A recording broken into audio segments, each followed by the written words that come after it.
세상에 가장 허망한 약속이 뭐냐면 나중에 뭘 한다는 거예요.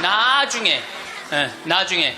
제가 여러분들한테 강의 때 이렇게 말씀드렸어요. 여러분들, 여행은 가슴이 떨릴 때 가야지 다리가 떨릴 때 가면 안 됩니다. 기억나세요?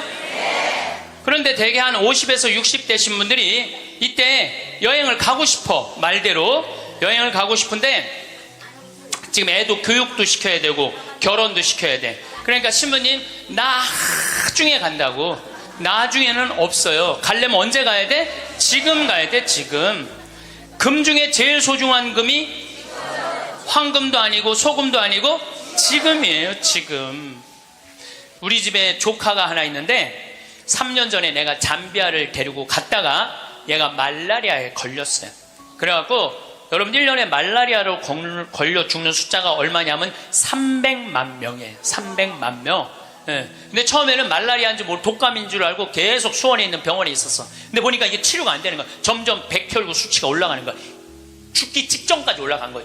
너무너무 놀래갖고 내가 여기 서울 국립의료원에 입원을 시켜놓고 마침 서울대병원에 내가 강의를 나가니까 전화해갖고 최고로 좋은 감염내과 의사 찾아서 우리 조카 좀 내가 조카 하나 잡게 생긴 거 아니에요. 지금 아프리카 데리고 가서 조카 좀 살려. 그리고 내가 그날 내 평생에 그렇게 간절하게 기도한 적이 없어. 하느님, 우리 조카만 살려주면 내가 열심히 살겠습니다. 딴 생각 안 하고 내가 열심히 기도했어요. 조카가 살아났어요. 기적같이 살아났어요. 정말 죽으려고 그러다가 살아났어요. 근데 얘가 그 말라리아 걸리기 전에는 화학과를 다녔어요. 근데 별로 행복해 보이지 않더라고. 애가 화학과를 다녔던 애가.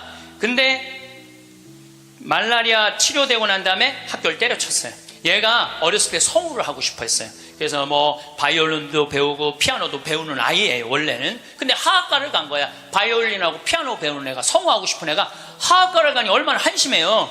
그랬더니 나한테 그러는 거야. 삼촌, 내가 학교 때려쳤어. 그래서 왜? 그랬더니 내가 죽음 직전까지 가보니까 내가 좋아하는 걸 하다가 죽는 게 자기가 옳게 사는 거라는 생각이 들더래요. 그래서 얘가 공부를 해갖고 뮤지컬 학과를 들어갔어요. 뮤지컬 학과를 들어가고 아니 가자마자 장학금을 받고 다니는 거야. 화학과 다닐 땐 장학금 하나도 받지 못했던 애가 자기가 좋아하는 걸 하면은 되는 거예요. 뭐 청음은 만점이래요. 이번 축일 때 얘가 우리 생태마을에 와갖고 저 삼촌 때문에 내가 인생이 바뀌었다 그러면서 노래를 하는데요.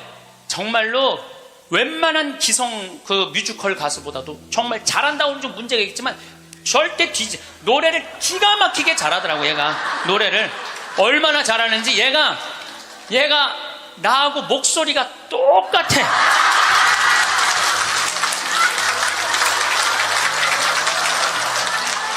여러분들 중에 이런 분들이 있어요. 아, 오늘 정말로 갈비가 먹고 싶다. 내가 아들을 셋을 키워놨는데 큰아들이 사줄래나 둘째 아들이 사줄래나 막내 아들이 사줄래나 이렇게 생각하는 분은 바보 중에 상바보예요. 왜냐하면은 아니 아들이 무당이야? 막 일하다가 엄마가 지금 갈비 먹고 싶어 하네? 오늘 가서 사드려야 되겠다. 이런 자식 있어요, 없어요? 없어요. 지금 갈비 먹고 싶은 거 누구만 알아? 나만 알아. 그러니까 누가 사줘야 돼? 내가 사줘야 돼. 누구 돈으로? 내 돈으로. 네. 여러분들이 행복하시고 싶으면은 뭐를 버려야 되냐면 거지 근성을 버려야 돼. 거지 근성. 누가 사주기를 바라는, 누가 나를 행복하게 해주기를 바라는 이 거지 근성을 버려야 돼. 먹고 싶은 거 있으면 누가 사 먹어야 돼? 내가 사 먹어. 행복하고 싶으면 누가 행복하면 돼? 내가 행복하면 돼. 언제? 나중에 말고 언제? 지금. 여러분들 지금 어느 교수님이 한 얘기지만은 아이스크림이 있어. 이 아이스크림이 있는데 너무 더워. 그럼 이거 어떻게 해야 돼? 먹어야 돼. 언제 먹어야 돼? 지금 먹어야 돼. 이거 나중에 먹는다고 놔두면은 이거 녹아서 남아있어요? 안 남아있어요? 저한테 많은 암 환자들이 오죠. 많은 암 환자들이 와서 하소연할 때 이런 얘기를 해요. 신부님, 제가 정말로 이제 60부터 행복하려고 30살서부터 60살까지 돈만 모으고 아무데도 놀러 안 갔다는 거야. 근데 암이 걸려갖고 이제 아무데도 갈 수가 없다는 거야. 억울해 죽겠다는 거야. 차라리 그때 갈 걸. 미국 사람들은요 5개월 일해서 한 달 여행 가는 게 목적이에요. 5개월 열심히 돈 모아. 이번엔 내가 뭐 어딜 간다. 그럼 열심히 와서 한 달 휴가 화끈하게 갔다 와요. 또 한 5개월 열심히 모아. 또 한 달 화끈하게 왔다가. 그 사람들 한 30년 동안 살면서 거의 60번 정도의 휴가를 멋있게 갔다 오는 거예요. 근데 우리나라는 30살부터 60살까지 나중에 가려고 한 번도 안 가. 근데 떨커덕 뭐가 걸려? 암이 걸려. 암이 걸려갖고 이거 뭐 죽을지 살지 모르는 그런 상황에 들어가는 경우가 많다는 거예요. 행복하려고 그러면 언제 행복해야 돼? 지금 행복해야 돼. 지금. 나중에는 기다려주지 않는다는 얘기예요. 그래서 투자를 하고 싶어도 여러분들이 가장 어리석은 투자가 뭐냐면 주식 투자예요. 주식 투자. 여기 지금 주식 투자하는 분들 분명히 계실 거예요. 자, 주식 투자를 할 동안은 돈 써요? 못 써요? 못 써요. 그런데 제가 모 은행의 지점장들 300명한테 강의를 한 적이 있어요. 근데 그분들이 나한테 이렇게 말을 해요.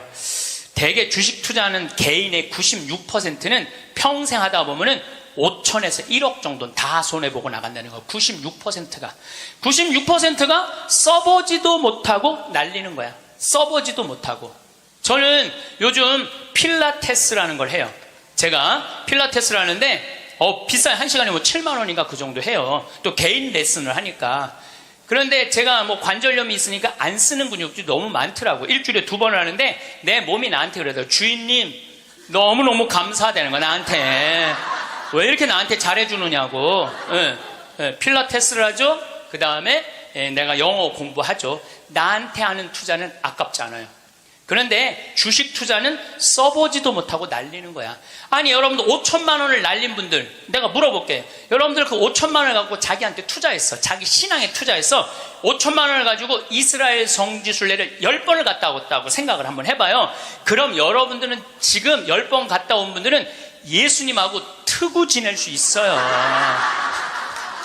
이스라엘 성지순례 10번 갔다 온 분들은 예수님하고 그냥 맘먹고 막 트고 그냥 얘기할 수 있어. 그게 나 주식 투자 5천만 원에 한 푼도 못 건져갖고 아이고 속이야 아이고 가슴이야 이러고 사는 게 나아요. 어느 게 나아? 그러니까 오늘부터 주식 다 팔고 어떻게 자기한테 투자하세요. 나중에 투자하지 말고 언제 투자해? 지금 투자해야 돼. 지금 투자해야 돼.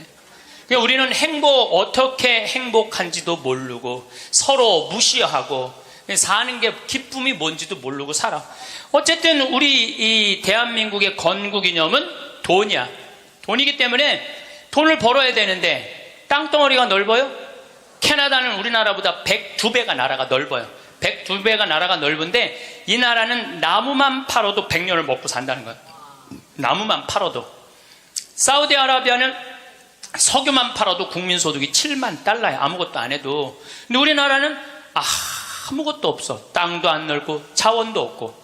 그러니까 우리는 돈을 벌으려면 어떻게 해야 돼? 오로지 믿을 건 뭐 하나밖에 없어? 머리밖에 없어. 그러니까 우리는 돈을 벌으려면 뭐를 해야 되냐면 공부를 해야 돼. 공부. 엄마들이 이렇게 얘기를 합니다. 너 공부해서 훌륭한 사람 돼야 돼. 너 공부해서 너의 재능을 개발해야 돼. 이렇게 말하는 엄마가 없어요. 이놈 새끼야 너 커서 무시 안 당하고 돈 많이 벌려면 공부 열심히 해. 근데 우리는 공부를 왜 하냐면 무시 안 당하고 돈 벌으려고 공부하는 거예요. 애가 노래를 너무 잘해. 그럼 엄마가 이렇게 얘기해. 너 그렇게 맨날 배짱이처럼 노래하다가 나중에 커서 굶어 죽어 이놈 새끼야. 공부를 잘해야지. 공부를 국영수를 잘해야 돼. 국영수. 다른 건 노래는 공부가 아니야. 애가 그림을 너무 잘 그려. 너 그렇게 맨날 그림 그리다가 너 그림쟁이들이 나중에 굶어 죽어 이놈의 새끼야. 너 공부를 잘해야지. 공부. 국영수를 잘해. 국영수. 애가 공을 너무 잘 차. 너 이렇게 밤새 돌아다니면서 공 차다. 너 커서 굶어 죽어 이놈의 새끼야. 빨리 들어와서 공부를 해. 그래갖고 뭘 해야 되냐면 국영수를 해야 돼. 그래서 우리나라는요 학교를 다니면 다닐수록 자기 재능을 죽이는 교육을 하는 거예요. 여러분들 노래 잘하고 공 잘 차고 그림 잘 그리고 뭐 물건 잘 만드는 거 제주고 공부 중에 공부예요. 근데 우리는 그걸 공부라 생각 안 해. 오로지 공부는 뭔 줄만 알아? 국영수만 공부를 알고 있어. 국영수만. 전인지 선수 알죠? 전인지 선수 골프 선수예요. 키가 175cm에 나보다 10cm가 더 커요. 나는 원래 167cm였는데 줄었어. 2cm가 줄었어.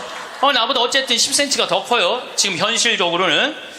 그런데 이 전인지 선수가 올해 US 오픈, 일본 오픈, 한국 오픈, 또 한국에서는 5승을 했어요. 그래갖고 올해 21살짜리가 벌은 돈이 20억이 넘어요. 한 해만. 근데 전인지 선수는 초등학교 5학년 때 우리나라 12,000명 수학 경시대에서 모여갖고 똑똑한 애들 모여갖고 수학 경시대 중에 1등한 애, 대상 받은 애, IQ가 무려 138이에요. 근데 이 아버지는 태권도 선수였던 아버지는 전인지 선수를 공부를 가르치고 싶지 않았어요. 골프를 가르치고 싶었어요. 그래갖고 오전 수업 끝나고 골프 연습장 보냈어요. 오전 수업 끝나고 골프 연습장 보냈어요. 교감 선생님이 난리가 났어요. 아니 이 천재를 왜 수학연재를 운동을 시키느냐, 수학을 가르쳐야지. 그랬더니 조퇴를 계속 해주는 거야. 수업을 안 해주고 오전 수업하고 골프 연습장 가면 조퇴, 오전 수업 끝나고 골프 연습장 가면 조퇴, 수업을 안 쳐줬어요. 그러니까 이 아버지가 참 대단한 아버지야. 내가 보기엔 충청도 서산에 있는 초등학교 자기 딸을 제주도 광양초등학교로 전학을 시켜버려요. 골프 가르치고 싶다고. 그래갖고 전인지 선수는 이렇게 훌륭한 선수가 됐어요. 여러분들, 전인지 선수가 지금 수학 영재로 매일 학원에 막 새벽 1시, 2시까지 공부하고 그리고 뭐 특목고등학교 들어가고 서울대 합격했다고 칩시다. 매일 공부한 전인지 선수가 어떨 것 같아요? 안경 이렇게 두꺼운 거 끼고, 분명히 그랬을 거예요.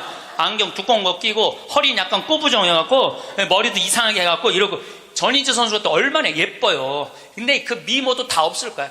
그냥 이러고 지금 서울대학 새벽 2, 3시까지 수학 문제 푸느냐고 그러고 앉아 있을 거예요. 그게 나요? 파란 잔디밭에서 드라이브 쫙 치면은 뒤에서 이 관중들이 굿샷 하고 한 번 US 오픈에 9억 딱 버는 게 어느 게 나요? 4일 동안 9억 버는 게. 이번에 부시 전 대통령이 한국에 와서 전인지 선수랑 골프를 치고 갔어요. US 오픈자는 그렇게 VIP랑 골프를 쳐야 되나 봐요. 자, 여러분들, 이 골프를 칠 때는 부시 대통령이 영광일까요? 전인지 선수가 영광일까요? 부시가 영광이죠. 어떻게 지가 US 오픈자랑 골프를 쳐요? 전인지 선수가 지금 수학했으면 부시 대통령 와서 만날 것 같아요? 안 만날 것 같아요? 누군지도 몰라요. 이제는요, 공부 잘한다고 행복한 시대는 끝났어요. 자기 재능을 잘 키우는 사람이 행복한 시대가 온 거예요. 꼭 1등 한다고 행복해? 1등 한다고? 꼭 1등 한다고 행복해요? 나는 고등학교 다닐 때 전교 610명 중에 597등 한 사람이야. 597등. 내 뒤에 딱 13명 있었어. 13명. 고등학교 1학년 때 정말 내 성적이에요. 그런데 작년이 내가 고등학교 졸업한 지 30년 되는 해, 작년이. 30년이 되면은 홈커밍 데이 행사를 한대요. 홈커밍 데이 행사라는 건 뭐냐면은 30년 만에 고등학교 졸업한 친구들끼리 다 모여, 호텔에서. 그래갖고 선생님 모셔다가 절도 하고, 그 다음에 누가 출세했는지, 누가 돈 많이 벌었는지, 누가 잘 사는지 못 사는지 확인하는 행사래요. 그게 나는 작년에 처음 들었어. 그런 게 있는 줄. 왜냐하면 난 고등학교 졸업하고 동창 모임을 단 한 번도 나간 적이 없어요. 왜냐하면 길이 다른데. 기숙사 생활 저기 막 7년 하고 신학교 10년 하고 신부됐는데 그 친구들을 만날 일이 하나도 없었어요. 근데 내가 졸업한 고등학교는 지금 현역 국회의원이 3명 있어요. 당 대표도 하나 있어요. 우리 학교 졸업생 중에. 현역 국회의원이 3명이나 있어요. 그래서 우리 시의 시장님도 우리 학교 5년 선배야. 나하고도 아주 친해. 그러니까 명문이죠, 명문. 근데 이제 뭐 음악회도 하고 그 호텔에 모여갖고 하는데 초청 강의 시간이 있대요. 근데 동창들이 모여서 회의를 했대. 우리 학교 졸업생 중에 가장 훌륭하게 된 사람이 누구냐? 그 사람을 데려다가 강의를 듣자. 근데 나래, 나 597등. 아니 1등을 데려다가 듣지 왜 597등을 데려다 들어? 그거는 우리 학교 출신 중에는 정부에서는 현재 차관까지 올라가 있는 친구가 있대요. 차관까지. 꽤 명문 학교죠. 훌륭하게 된 사람은 나보다 훨씬 많아요. 근데 우리 친구들이 훌륭하게 된 사람을 초청한 게 아니에요. 자기가 하고 싶은 것 사는 사람을 초청한 거. 왜냐하면 난 중고등학교 때 가장 하고 싶었던 게 신부님이에요. 너무너무 신부님이 되고 싶었어요. 그래서 597등 가지고는 신학교 원서도 못 내는 거. 원서도 어디다가 원서를 내. 그래서 오로지 신학교 가고 싶은 욕구에 공부 열심히 했어요. 그래서 고등학교 2학년 때는 전교 25등까지 올라왔어요. 전교 25등. 이것도 진짜고 이것도 진짜예요. 네. 근데 내가 나온 고등학교는 그때만 해도 서울대 연고들 1년에 100명씩 갔어요. 1년에 100명씩. 그렇게 성적이 좋았는데도 나는 서울대 연고대 관심도 없었어요. 오로지 어디만 관심이 있으면 신학교. 내 최고의 목표는 신학교예요. 신학교 합격을 했는데 온 세상을 다 얻은 것 같았어. 온 세상을. 그리고 신학교 7년 동안 정말 행복하게 지냈어요. 아니 먹여주지, 재워주지, 얼마나. 그리고 신경 하나도 안 쓰게 여자도 못 만나게 하지. 얼마나 좋아. 얼마나 행복해요. 그 서품을 받았는데 보좌신부 3년을 했는데 16,000명 본당, 14,000명 본당, 5,000명 본당 보좌신부를 했어요. 근데 우리 천주교 교우들 보좌신부 바라보는 눈이 어떠냐면 하트야, 하트. 얼마나 보좌신부를 사랑해요. 그 28, 29, 30살에 그렇게 사랑받을 수 있는 젊은이가 얼마나 됐어요. 만약에 내가 장가를 갔다면은 그때 맨날 마누라한테 두들겨 맞으면서 마누라가 그래서 나가 죽어! 그렇게 살 거면 맨날 그런 소리 들었을 거야.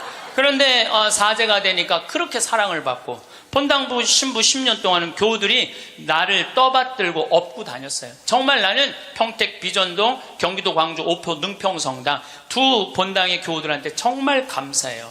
부족한 것이 참 많은 신부임에도 불구하고 정말로 전 세계에서 대한민국 교우들처럼 신부들한테 잘하는 교우가 어디 있어요. 10년도 행복하게 지냈죠. 그리고 이제 강원도 평창에 가서 산 지 12년이 되는데 정말 요즘 같은 경우는요, 아침에 마당에 딱 서면 물안개 펴요. 밤낮 기온차가 있을 때 물안개가, 여러분들 물안개 피는 거 어떤 거 모르죠? 쫙 피어올라요. 그냥 눈에 보여요. 그리고 단풍이 쫙 있지. 마당에, 생태마을 마당에 딱 앉아서 강을 내려다보면 근심 걱정이 하나도, 걱정할 게 뭐 있어? 마누라가 있어, 자식이 있어. 근심 걱정이 하나도. 얼마나 행복해. 그러니까 친구들이, 동창들이 와서 나한테 와서 보는 거, 야, 너 정말로 행복해 보인다. 왜냐하면 하고 싶은 일을 하니까, 하고 싶은 일을 하니까 행복한 거예요. 1등이 행복한 게 아니에요, 여러분들. 정말 행복한 거는요, 꼴등도 행복한 나라가 행복한 거예요. 1등이 행복한 나라는 행복한 나라가 아니에요. 작년에 서울에 또 잘 사는 동네에 48살 먹은 명문 사립대 나온 사람이 자기 부인 43살 부인 죽이고 13살, 8살 딸 목 졸라 죽였어요. 아시죠? 근데 이 집이 아파트가 11억이래. 11억인데 이 주식 잡아서, 근저당을 잡아서 5억을 날렸대요. 5억을. 그리고 6억이 남은 거죠. 그런데 이제 날리고 난 다음에 왜 죽였느냐? 더 이상 강남에서 최고의 생활을 할 수 없다면 얘네들이 자괴감을 느낄 거라는 거야. 이렇게 사느니 차라리 죽는 게 낫다고 그러고 부인도 목 졸라 죽여, 딸들도, 멀쩡한 딸들도 목 졸라 죽인 거예요. 그러면 11억 아파트에 5억 날리면은 얼마 남는 거예요?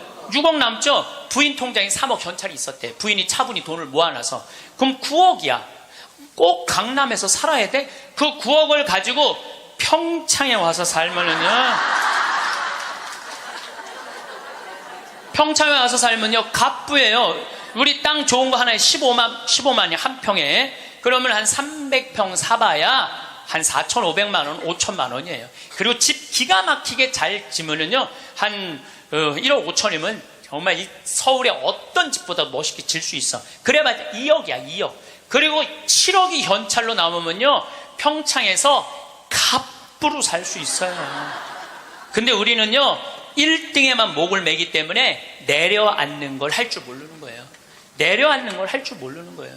여기 있는 분들도 가만히 있어요. 난 망했어. 그리고 가만히 정신 차려보면은 그래도 건질 게 많거든. 그런 거 정리해갖고 평창에 오면 다 되는 건데, 여기서 살라고 그러니까 힘든 거예요. 여기서 살라고 그러니까. 그러니까 1등병을 고쳐야 돼요. 1등병을. 자기가 하고 싶은 거 하고 사는 게 제일 좋은 거예요. 여러분들도 정말 자녀들을 사랑한다면 여러분들이 좋아하는 국영수를 가르치지 말고 국영수를 가르치지 말고 자녀가 좋아하는 걸 찾아줘야 돼요. 그래서 우리는 1등을 해갖고 어딜 들어가야 돼? 서울대학을 들어가야 돼. 이게 행복 공식이야. 돈을 벌으려면 공부를 잘해야 되고 공부를 잘해서 1등을 하고 1등을 해갖고 서울대학을 들어가야 돼. 근데 여러분들 우리나라 자살률 최고 높은 학교가 어딘 줄 아세요? 아니에요. 카이스트예요. 카이스트. 카이스트 아이들이 요 3년인가 4년 만에 9명이 자살을 했어요. 9명이 자살을 했어요. 공부 잘한다고 행복한 거 아니에요. 공부 잘한다고 하고 싶은 일을 하는 게 행복한 거예요. 서울대학을 들어가야지 행복하고 인생에 성공했다는 이 대한민국 사람들의 머리를 뜯어 고쳐야 된다는 거예요. 그러니까 대한민국 엄마들은 임신을 하면은 내 뱃속에 생명이 들어왔다는 생각 안 한다니까. 임신을 하는 순간 내 뱃속에 서울대학 C가 들어왔다. C. 이 사람으로 안 보여. C로 보여. C로. 그래갖고 그냥 글자 대한민국 대통령 뭐 박근혜 이런 거 써서 읽어주잖아요. 근데 요즘 젊은 엄마들은 내가 요즘 또 알아보니까 한글만 안 가르친대요. 아침에 일어나고 애한테 한다는 소리가 Good morning my baby How are you today? 만 영어로 하는데 영어로 정신이 나간 거죠. 그리고 엄마의 태를 10달 만에 열고 나왔어. 세상이 얼마나 멋있어요. 하늘도 예쁘고 단풍도 예쁘고 구름도 예쁘고. 그러고 베란다 창문을 통해서 구경 좀 하려고 그랬더니 마음 급한 엄마가 너 지금 그거 볼 시간이 어디 있어? 1살짜리한테 한쪽 창문에 가나다라 마바 차타카타 붙여놓고 반대쪽 창문에는 ABCD 붙여놓고 누워서 모빌이 돌아가는데 기억 니은 디귿 리을이 돌아가는 거예요. 자, 저는 이 이야기를 20년째 하고 있어요. 왜냐하면은 내가 가정방문 다녀보면서 제일 꼴보기 싫은 게 애방에 글자, 숫자, 영어 더덕더덕 붙여놓는 거예요. 그게 애를 위한 일이 아니거든요. 애를 정신을 혼란하게 만드는 거예요. 발도르프 교육이라고 있어요. 독일에서 이 1차 세계대전 끝나고 난 다음에 담배 공장에서 처음으로 한 교육이에요. 근데 이게 가장 인간한테 인권을 존중해주는 교육이래요. 이 발도르프 교육은 유치원 때부터 대학 졸업할 때까지 등수가 없어. 등수가 없어. 누가 1등인지 누가 꼴등인지 몰라. 그리고 이 발도르프 교육에서는 사람을 어떻게 등수로 먹이느냐 이거예요. 사람 어떻게 등수로 평가하느냐 이거예요. 등수가 없어요. 그리고 지금 노르웨이, 핀란드, 덴마크, 네덜란드 다 등수 없어요. 우리나라처럼 1등급부터 15등급, 20등급 나눠놓는 나라가 없다니까요. 참 불행한 거예요. 이건 교육이 아니에요. 교육이. 근데 이 발도르프 교육에서 가장 하지 말아야 되는 거 머리맡에 모빌 달아놓지 말라는 거예요. 애기한테 모빌 달아놓으면 절대 안 된다는 거예요. 생각을 해봐요. 하루 종일 가나다라 갖고 놀고 ABCD 갖고 놀고 1, 2, 3, 4 갖고 놀아서 너무 피곤해. 그래서 잤어. 밤에 자고 한 8시간 잤어.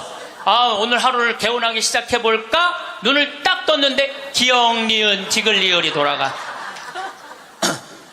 이게 애들한테 보통 스트레스가 아니라는 거예요. 그런 애들이 커서 다 치약 한 통을 다 짜서 동료 병사들을 먹이는 거예요. 그런 애들이. 그러니까 우리나라 애들은요, 어렸을 때 너무 스트레스를 받아갖고 중학교 2학년만 되면 폭발하는 거예요.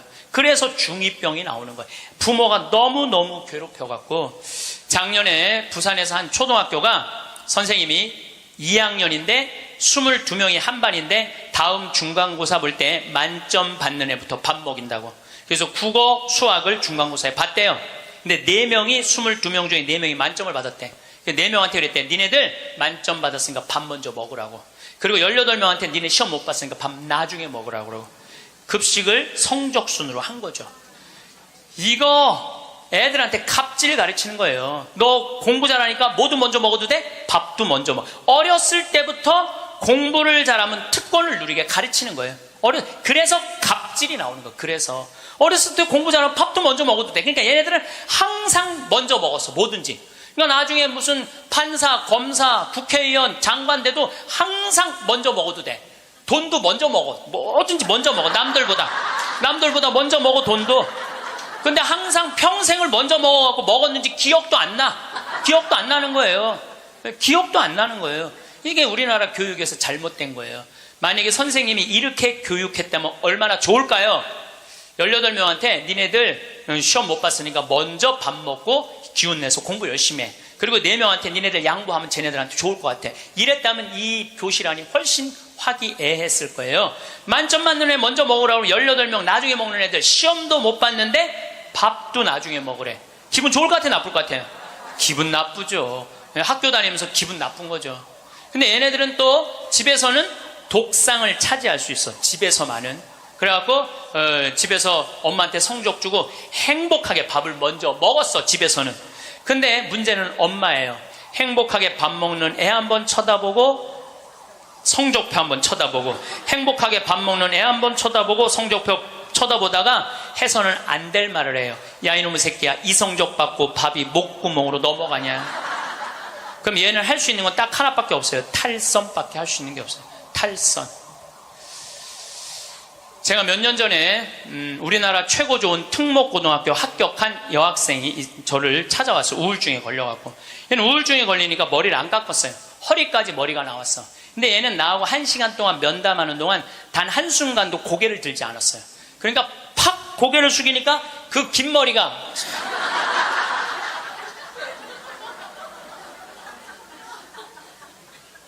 나는 걔 얼굴을 1시간 동안 못 봤어요. 까만 머리만 봤어. 까만 머리만. 근데 얘가 하는 말이 이런 말이에요. 자기는 초등학교 4학년 때까지 너무 행복했대요. 공부도 잘하고 시골에서. 근데 선생님이 엄마를 부르더니 얘는 여기다 놓기 너무 아까운 애라고. 공부를 너무너무 잘하니까 평촌으로 보내라고, 학원만은. 그래서 평촌으로 엄마가 전학을 보냈대요. 근데 여러분들 이거 생각해야 돼요. 아이는 전학을 한번 가면은 엄마 뱃속에서 새로 태어난 것 같이 새로운 환경에 놓인대요. 친구 새로 만나야지, 선생님 새로 만나야지, 가는 길 다르지. 그만큼 힘든 거야, 전학을 한번 가면은. 근데 가자마자 전교 1등을 했대요. 그러니까 바로 왕따를 당했대요. 바로 왕따를 당했대요. 그냥 사는 게 너무너무 학교 다니는 게 지겨웠대요. 근데 오로지 공부 잘하니까.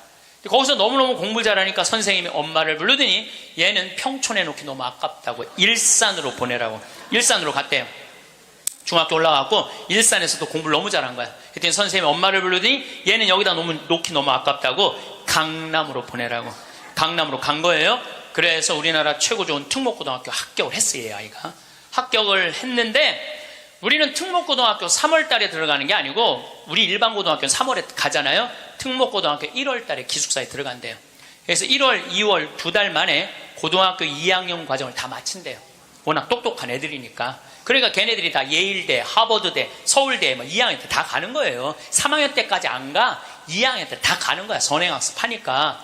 근데 첫날 공부를 하고 저녁에 양치를 하려고 그러는데 치약을 안 갖고 왔더래. 그래갖고 한 방이 6명이 있었는데 5명한테 치약을 빌려달라고 그랬더니 치약을 빌려주는 애가 한 명도 없더래요. 안 빌려주더래. 왜 안 빌려줘요? 만약에 내가 치약을 빌려줘갖고 얘가 양치를 잘해갖고 다음날 건강하게 일어나고 공부를 열심히 하면 되겠어요, 안 되겠어요? 내 경쟁자가. 얘네들은 경쟁자로 보이는 거예요.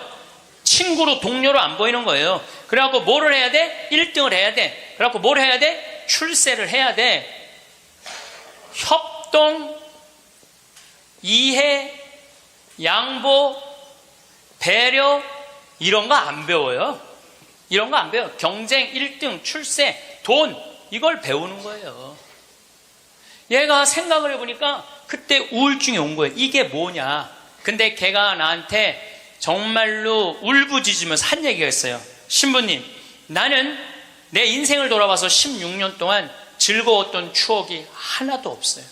공부한 거 외에는 생각나는 게 하나도 없다는 거예요. 토요일 날 일요일 학원만 다녔지 어디 놀러 가봤던 적도 없다는 거예요. 그러니까 추억이 하나도 없는 애들이 특목고 가는 거예요.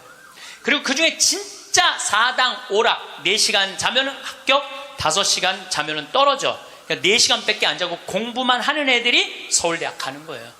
그 중에 정말 도서관에서 머리통이 터져라 공부하는 애들이 사법고시, 행정고시 보는 거예요. 그리고 그 중에 진짜 똑똑하고 출세 욕구 있는 애들이 국회의원이 돼갖고 지금 대한민국을 통치하고 있는 거예요.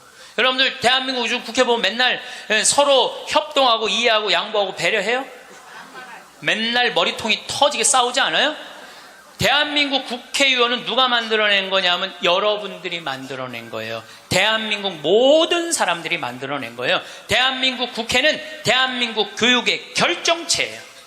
만약에 대한민국 교육이 협동하고 이해하고 양보하고 배려하는 걸로 가르쳤다면 우리나라 국회의원들 항상 서로 여야가 합의 보고 협동하고 양보하고 그렇게 나갔을 거야. 근데 초등학교 때부터 그렇게 배운 적이 없어. 경쟁하고 1등하고 출세하고 자기 잘난 것만 배웠어. 그러니까 지금 국회가 저러고 있는 거예요.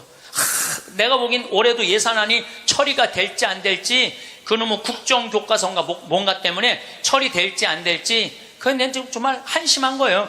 국정교과서 잠깐 얘기를 하면은요, 여러분들, 국가가 정해준 교과서로 공부를 하는 걸 국정교과서라고 그래요. 그러니까 한 권을 가지고 공부를 하는 거, 역사책을 가지고 한 권을 갖고 공부를 하는데, 복음도 사복음이야.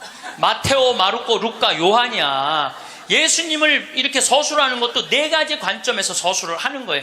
내가 만약에 마테오 복음만 읽었다면요, 나는 이방인이 바라보는 예수님은 이해하지 못했을 거예요. 그 다음에 요한복음을 내가 공부를 안 했다면 예수님의 영적인 세계를 알지 못했을 거예요. 루카복음을 이해하지 않았다면 예수님이 사람을 어떻게 사랑하는지 몰랐을 거야. 마테오복음만 읽었다면 구원에 관련된 유대인의 사고만 배웠겠지. 그러니까 국정교과서 내용이 뭐가 담기는 게 그게 중요한 게 아니야. 한 가지만 가르치는 게 가장 무서운 거예요. 한 가지만. 사람은요, 여기서부터 부산까지 경부고속도로만 가야 돼. 니네들 죽으나 사나? 아니, 나같이 평창에 있는 놈은 경부고속도로 가려면 여기 수원까지 와서 타고 내려가야 되잖아요. 우리는 중앙고속도로 내려가면 바로인데. 그렇잖아요. 서울서부터 부산까지 가는 건 경부고속도로만 가는 갈 수 있는 길이 얼마든지 있는데, 국정교과서, 국가에서 정해주는 것만 애들 배우라는 거예요. 그러니까 이게 답답한 거예요. 그러니까 타협, 양보, 이해, 배려가 생기지가 않는 거예요. 그게 내용이 뭐가 담기는 건 난 모르겠어. 내용이. 그렇지만은 이 자유를 박탈하는 거예요. 자유를. 그러니까 우리나라 아이들은 경쟁 1등 출세, 무슨 교육부 장관인가 뭐 하는 분이 왜 한 가지 애들이 답이 헷갈리면 어떻게 하냐 그래. 답이 헷갈리면. 이게 지금 내가 평화방송 강의하면서 할 얘기는 아니지만은 답이 어딨어. 인생의 답이 어딨어. 자기가 찾아가는 게 답이지. 그러니까 우리는 1등부터 꼴등까지 정해놓고 1등은 훌륭하고 꼴등은 안 훌륭하다. 이거하고 국정교과서 똑같은 거예요. 똑같은 거야. 참 가슴 아픈 일이죠. 우리나라도 지금 똑같아요. 우리나라 정말 돈이 많은 나라인데, 다 여유가 생겼는데 아직도 자기 입에만 집어넣으려고 그래. 자기 입에만 집어넣으려고 그러는 거야. 그러니까 협동, 이해, 양보, 배려가요, 미래 세계는 성공할 수 있는 길이에요. 경쟁, 1등, 출세가 성공의 길이 아니에요. 빌 게이츠가 며칠 전에 얘기했잖아요. 미래 세계는 나누는 나라가 경쟁이 있는 나라라고. 나누는 나라가 경쟁이 있는 나라라고. 제가 1년에 도로를 9만 킬로를 다녀요. 내 차로 9만 킬로. 택시 기사들이 1년에 얼마를 뛰느냐면 4만 5천 킬로를 뛰어요. 근데 나는 9만 킬로를, 나는 택시를 했어도 택시 기사들보다 2배 돈을 더 벌었을 거야. 9만 킬로를 뛰니까. 그러니까 하루 중에 보통 도로에서 6시간 정도 있어요. 근데 매일 그렇게 있어요. 그러니까 도로에서 벌어지는 일은 세상 어느 누구보다도 내가 많이 알아요. 오늘도 영동고속도로로 나왔는데, 영동고속도로가 4차선이야. 4차선이면은 1차선은 추월차선이에요. 추월차선. 추월하면 들어가 줘야 돼요. 추월하면 들어가 줘야 되고, 추월하면 들어가 줘야 돼. 왜냐하면 뒤에 바쁜 차들 가라고. 내가 이탈리아를 가보니까 이탈리아는요, 1차선이 보통 130에서 140으로 달려요. 추월하는 차들이니까 쫙쫙. 그리고 만약에 100km로 달리는 차들이 있으면은 막 뒤에서 상향등을 막 펴요. 비키라고. 그러면은 막 달리다가도 뒤에서 막 상향등을 켜잖아요. 내가 지금 천천히 가나 바로 빠져줘요. 내가 그걸 보고, 내가 촌놈 유럽 여행기 그 책에도 썼지만은 너무 신기한 거야. 그냥 쉑쉑 가는 거예요. 그리고 바로바로 비켜주고. 너무 신기하더라고요. 근데 우리나라는요, 1차선에서 시속 95km로 앞에는 3km가 뻥 뚫려 있어. 그래도 단 한 번도 차선 안 바꿔요. 자기 때문에 뒤에 1km가 꽉 막혀 있는데도 한 번도 차선 안 바꿔요. 오로지 1차선으로만 가. 왜 그런 줄 알아? 우리는 1등에 한이 맺혀갖고 도로도 1차선으로, 1등에 한이 맺혀 도로도 1차선으로 가야 돼. 우리는 예. 4차선으로 가면은 내가 꼴등하는 기분이 들어요. 4차선. 그래서 여러분들 한번 보세요. 우리나라 이제 4차선 도로를 가보시면은요, 4차선이 텅텅 비일 때가 대부분이에요. 1차선은 꽉 차도. 죽으나 사나 1차선이야. 그러니까 너무 열받으니까 쫓아가갖고 이 야구 방망이로 앞에 앞유리를 깨고 3단봉으로 내리치고 비비총으로 쏘고 서로 양보를 못하는 거예요. 자존심이 상하는 거예요.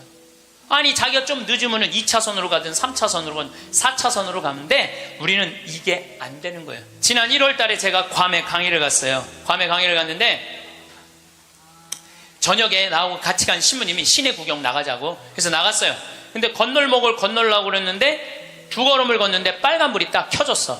어떻게 뒤로 딱 물러났죠. 뒤로 물러났더니 그 앞에 있는 차가 나보고 웃으면서 가라는 거예요. 네가 가던 길이니까 가라는 거예요.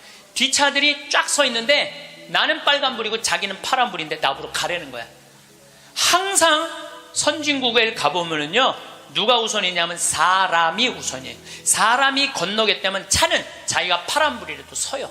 그리고 신호 없는 데는 당연히 자기가 알아서 서요. 내가 또 보고 배운 게 많으니까 난 기사가 있으니까 보통 70 먹은 아줌마가 길을 건너려고 그러면 뒤로 돌아다 보잖아. 2차선에서 2개 차선 여기만 이면 도로 주택가에. 그럼 내가 그래요. 저분 길 건너려고 그런다. 서라. 1년 동안 그냥 가는 거예요. 핸대는 소리가 차 조심해야지 왜 내가 조심하느냐고. 그러니까 사람이 차 조심을 해야 돼. 차가 사람을 조심해야 되는데 우리는 사람이 차를 조심해야 돼. 하도 내가 잔소리하니까 요즘은 서요. 딱 우리가 서갖고 웃으면서 가라고. 그럼 70 먹은 아줌마가 느닷없이 우리가 쓰잖아요. 웃으면서 가라고 그러잖아요. 그럼 70 먹은 아줌마가 우리 차를 보고 표정이 이런 표정이야. 진짜 가도 돼? 이런 표정이야. 진짜 가도 돼? 이런 표정. 그래서 우리가 웃으면서 진짜 가도 돼요. 네. 그럼 그때서 웃으면서 건너가요. 그러니까 자기를 위해서 차가 서준다는 건 상상을 못하는 거죠. 자기를 위해서 차가 서준다는 거는. 제가 지난번에 원주 국토관리청에서 강의가 있었어요. 원주 국토관리청에서 강의가 가깝잖아요. 내가 운전하고 나갔어요. 운전하고 나갔는데 치악체육관에서 강의 끝나고 돌아오는데 치악체육관에서 가는데 도로 한가운데 젊은이가 라켓 2개를 뒤에다가 메고 가운데 갇힌 거야. 걔네들이 갇혀있는데 차들이 싱싱 달리더라고. 건널목 한가운데 갇혀있는데. 그래서 내가 차를 딱 세웠어요. 내가 쓰니까 뒷차들도 다 섰죠. 한 개 차선이니까 다 서갖고 내가 쓰면서 웃으면서 건너가라고. 그랬더니 젊은이 둘이서 날 보고 하는 표정이 진짜 가도 돼? 이런 표정이에요. 진짜 가도 돼? 그래서 내가 진짜 가도 돼. 그랬더니 얘네들이 이 산더미만한 애들이 딱 건너가다가 갑자기 내 차로 몸을 돌리더니 90도 인사를 하고 가는 거예요. 걔네들 기분 좋게 건너가고 나 기분 좋은데 걸리는 시간이 3초밖에 안 걸렸어요. 3초. 근데 우리는 그 3초를 내놓지 못하는 거예요. 사람을 무시하는 거죠. 사람을 존중해 주는 게 아니라 사람을 무시하는 거예요. 제가 영어학원 다닌다고 이제 영어학원을 다니는데 이제 지하에다 주차를 해놓고 올라와요. 주차 1층에서 이제 내려야 돼요. 저는. 근데 이제 3층, 4층에 중학교 애들 영어 이제 학원이 있어요. 그 딱 내리면은 1층에서 내리려면 애들이 한 20명 서 있어, 바깥에. 안에, 이 엘리베이터 안에 사람이 꽉 차 있어. 근데 내리는데도 걔네들 밀고 들어와요. 내리는데도. 학원은 다녀서 뭐해? 가장 기본적인 게 아무리 국영수를 잘하면 뭐해? 가장 기본적인 질서를 안 지키는데, 지금 여러분들 자녀들한테 백날 공부 가르쳐 봐요. 남을 양보하고 배려하고, 남에 대한 어떤 협동이라든지, 이런 게 안 가르쳐주면, 안 지켜주면 공부해나 마나예요. 지금 대한민국은요, 밑빠진 독에 물 붓고 앉아 있는 거예요. 이건 교육이 아니에요. 진정한 교육은 뭐냐면 사람을 존중해 주는 거예요. 자유를 존중해 주는 거예요. 선택권을 주는 거예요. 국정교과서로서 선택권을 뺏는 게 아니고, 그게 교육이고, 그게 자유고, 그게 민주주의예요. 그게 예수님이 원하는 거예요. 어느 누구도 무시하지 말라는 거. 이게 예수님이 원하는 거예요. 여러분들도 우리 삶 안에서 내가 얼마나 사람을 존중하고 사람을 배려하나, 좀 생각을 해봐야 될 것 같아. 근데 이게 하루아침에 생긴 게 아니야. 하루아침에 사람을 무시하는 게 생긴 게 아니라니까. 조선 500년 내내 사람을 무시하는 문화가 배 있어요. 누가 조선이 선비의 나라라고 그래. 선비는 10%밖에 안 됐어요. 90%는 평민이고 노비야. 90%는 온데간데 없고 조선이 선비의 나라라고. 그 10%만 위한 나라야. 부자만을 위한 나라일 수가 있다는 거죠. 조선 500년에 대한 이야기는 다음 시간에 이야기하도록 하겠습니다. 네.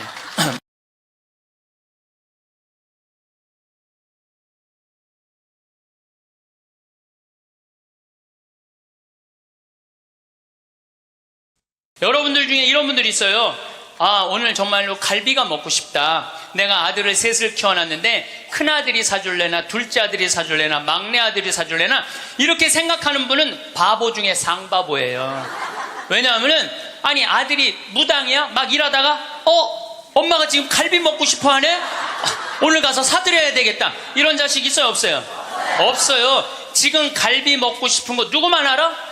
나만 알아. 그러니까 누가 사줘야 돼? 내가 사줘야 돼. 누구 돈으로? 내 돈으로. 내 돈으로. 네. 여러분들이 행복하시고 싶으면은 뭐를 버려야 되냐면 거지 근성을 버려야 돼. 거지 근성.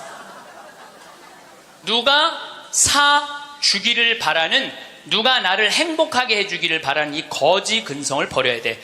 먹고 싶은 거 있으면 누가 사 먹어야 돼? 내가 사 먹어. 행복하고 싶으면 누가 행복하면 돼? 내가 행복하면 돼. 언제? 나중에 말고 언제? 지금. 여러분들 지금 어느 교수님이 한 얘기지만은 아이스크림이 있어. 이 아이스크림이 있는데 너무 더워. 그럼 이거 어떻게 해야 돼? 먹어야 돼. 언제 먹어야 돼? 지금 먹어야 돼. 이거 나중에 먹는다고 놔두면은 이거 녹아서 남아있어요? 안 남아있어요? 저한테 많은 암 환자들이 오죠. 많은 암 환자들이 와서 하소연할 때 이런 얘기를 해요. 신부님, 제가 정말로 이제 60부터 행복하려고 30살서부터 60살까지 돈만 모으고 아무데도 놀러 안 갔다는 거야. 근데 암이 걸려갖고 이제 아무데도 갈 수가 없다는 거야. 억울해 죽겠다는 거야.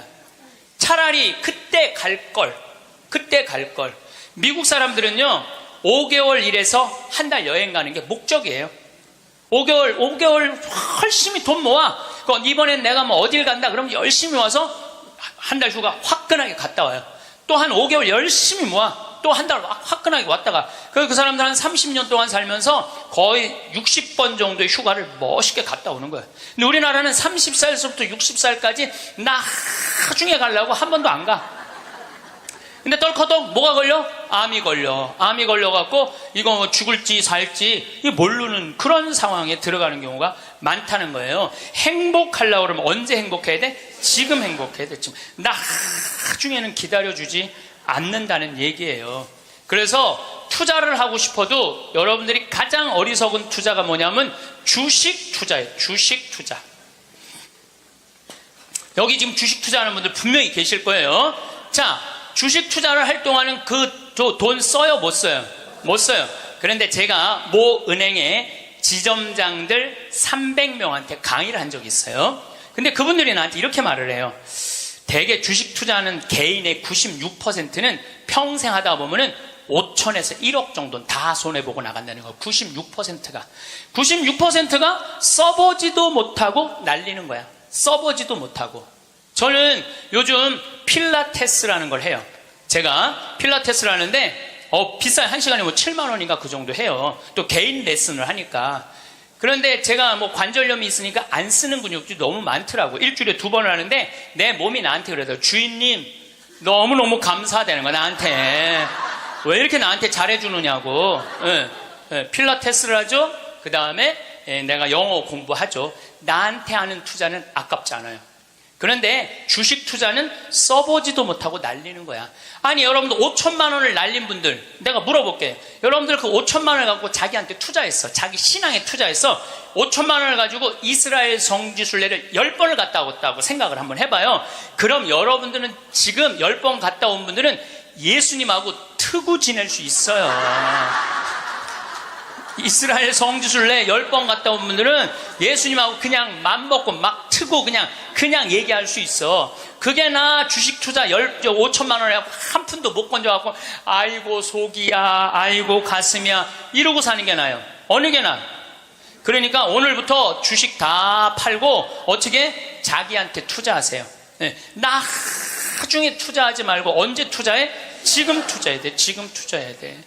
그러니까 우리는 어떻게 행복한지도 모르고 서로 무시하고 사는 게 기쁨이 뭔지도 모르고 살아. 어쨌든 우리 이 대한민국의 건국이념은 돈이야.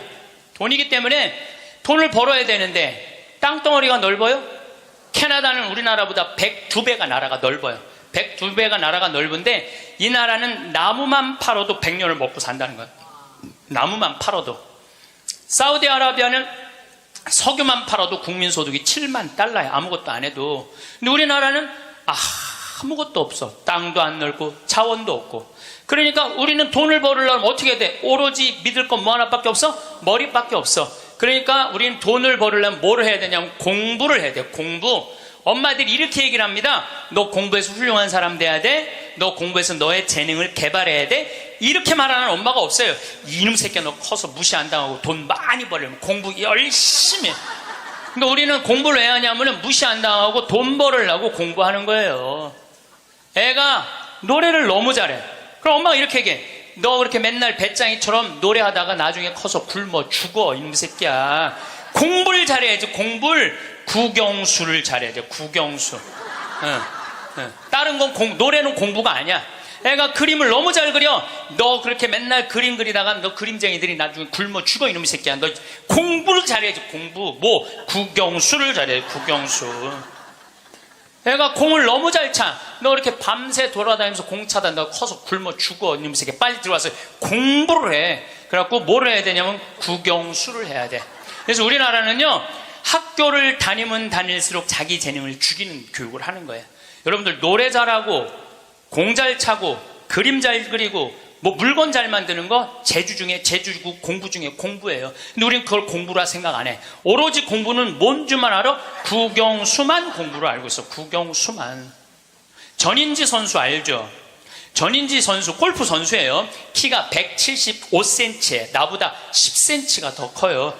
나는 원래 167cm였는데 줄었어. 2cm가 줄었어. 나보다 어쨌든 10cm가 더 커요. 지금 현실적으로는. 그런데 이 전인지 선수가 올해 US 오픈, 일본 오픈, 한국 오픈, 또 한국에서는 5승을 했어요. 그래갖고 올해 21살짜리가 벌은 돈이 20억이 넘어요. 한 해만. 근데 전인지 선수는 초등학교 5학년 때 우리나라 12,000명 수학 경시대에서 모여갖고 똑똑한 애들 모여갖고 수학 경시대 중에 1등한 애, 대상 받은 애, IQ가 무려 138이에요. 근데 이 아버지는 태권도 선수였던 아버지는 전인지 선수를 공부를 가르치고 싶지 않았어요. 골프를 가르치고 싶었어요. 그래갖고 오전 수업 끝나고 골프 연습장 보냈어요. 오전 수업 끝나고 골프 연습장 보냈어요. 교감 선생님이 난리가 났어요. 아니 이 천재를 왜 수학연재를 운동을 시키느냐. 수학을 가르쳐야지. 그랬더니 조퇴를 계속 해주는 거야. 수업을 안 해주고 오전 수업하고 골프 연습장 가면 조퇴, 오전 수업 끝나고 골프 연습장 가면 조퇴. 수업을 안 쳐줬어요. 그러니까 이 아버지가 참 대단한 아버지야. 내가 보기엔 충청도 서산에 있는 초등학교 자기 딸을 제주도 광양초등학교로 전학을 시켜버려요. 골프 가르치고 싶다고. 그래갖고 전인지 선수는 이렇게 훌륭한 선수가 됐어요. 여러분들, 전인지 선수가 지금 수학 영재로 매일 학원에 막 새벽 1시, 2시까지 공부하고, 그리고 특목고 고등학교 들어가고 서울대 합격했다고 칩시다. 매일 공부한 전인지 선수가 어떨 것 같아요? 안경 이렇게 두꺼운 거 끼고, 분명히 그랬을 거예요. 안경 두꺼운 거 끼고, 허리는 약간 꾸부정해갖고, 머리도 이상하게 해갖고, 이러고, 전인지 선수가 또 얼마나 예뻐요. 근데 그 미모도 다 없을 거야. 그냥 이러고 지금 서울대학 새벽 2, 3시까지 수학 문제 푸느냐고 그러고 앉아 있을 거예요. 그게 나요? 파란 잔디밭에서 드라이브 쫙 치면은 뒤에서 이 관중들이 굿샷 하고 한 번 US 오픈에 9억 딱 버는 게 어느 게 나요? 4일 동안 9억 버는 게. 이번에 부시 전 대통령이 한국에 와서 전인지 선수랑 골프를 치고 갔어요. US 오픈자는 그렇게 VIP랑 골프를 쳐야 되나 봐요. 자, 여러분들, 이 골프를 칠 때는 부시 대통령이 영광일까요? 전인지 선수가 영광일까요? 부시가 영광이죠. 어떻게 지가 US 오픈자랑 골프를 쳐요. 전인지 선수가 지금 수학했으면 부시 대통령 와서 만날 것 같아요? 안 만날 것 같아요? 누군지도 몰라요. 이제는요, 공부 잘한다고 행복한 시대는 끝났어요. 자기 재능을 잘 키우는 사람이 행복한 시대가 온 거예요. 꼭 1등 한다고 행복해? 1등 한다고? 꼭 1등 한다고 행복해요? 나는 고등학교 다닐 때 전교 610명 중에 597등 한 사람이야. 597등. 내 뒤에 딱 13명 있었어. 13명. 고등학교 1학년 때 정말 내 성적이에요. 그런데 작년이 내가 고등학교 졸업한 지 30년 되는 해. 작년이 30년이 되면은 홈커밍 데이 행사를 한대요. 홈커밍 데이 행사라는 건 뭐냐면은 30년 만에 고등학교 졸업한 친구들끼리 다 모여, 호텔에서. 그래갖고 선생님 모셔다가 절도 하고, 그 다음에 누가 출세했는지, 누가 돈 많이 벌었는지, 누가 잘 사는지 못 사는지 확인하는 행사래요. 그게 나는 작년에 처음 들었어. 그런 게 있는 줄. 왜냐하면 난 고등학교 졸업하고 동창 모임을 단 한 번도 나간 적이 없어요. 왜냐하면은 길이 다른데. 기숙사 생활 저기 막 7년 하고 신학교 10년 하고 신부됐는데 그 친구들을 만날 일이 하나도 없었어요. 근데 내가 졸업한 고등학교는 지금 현역 국회의원이 3명 있어요. 당 대표도 하나 있어요. 우리 학교 졸업생 중에. 현역 국회의원이 3명이나 있어요. 그래서 우리 시의 시장님도 우리 학교 5년 선배야. 나하고도 아주 친해.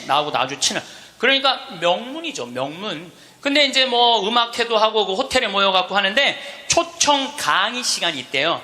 근데 동창들이 모여서 회의를 했대. 우리 학교 졸업생 중에 가장 훌륭하게 된 사람이 누구냐?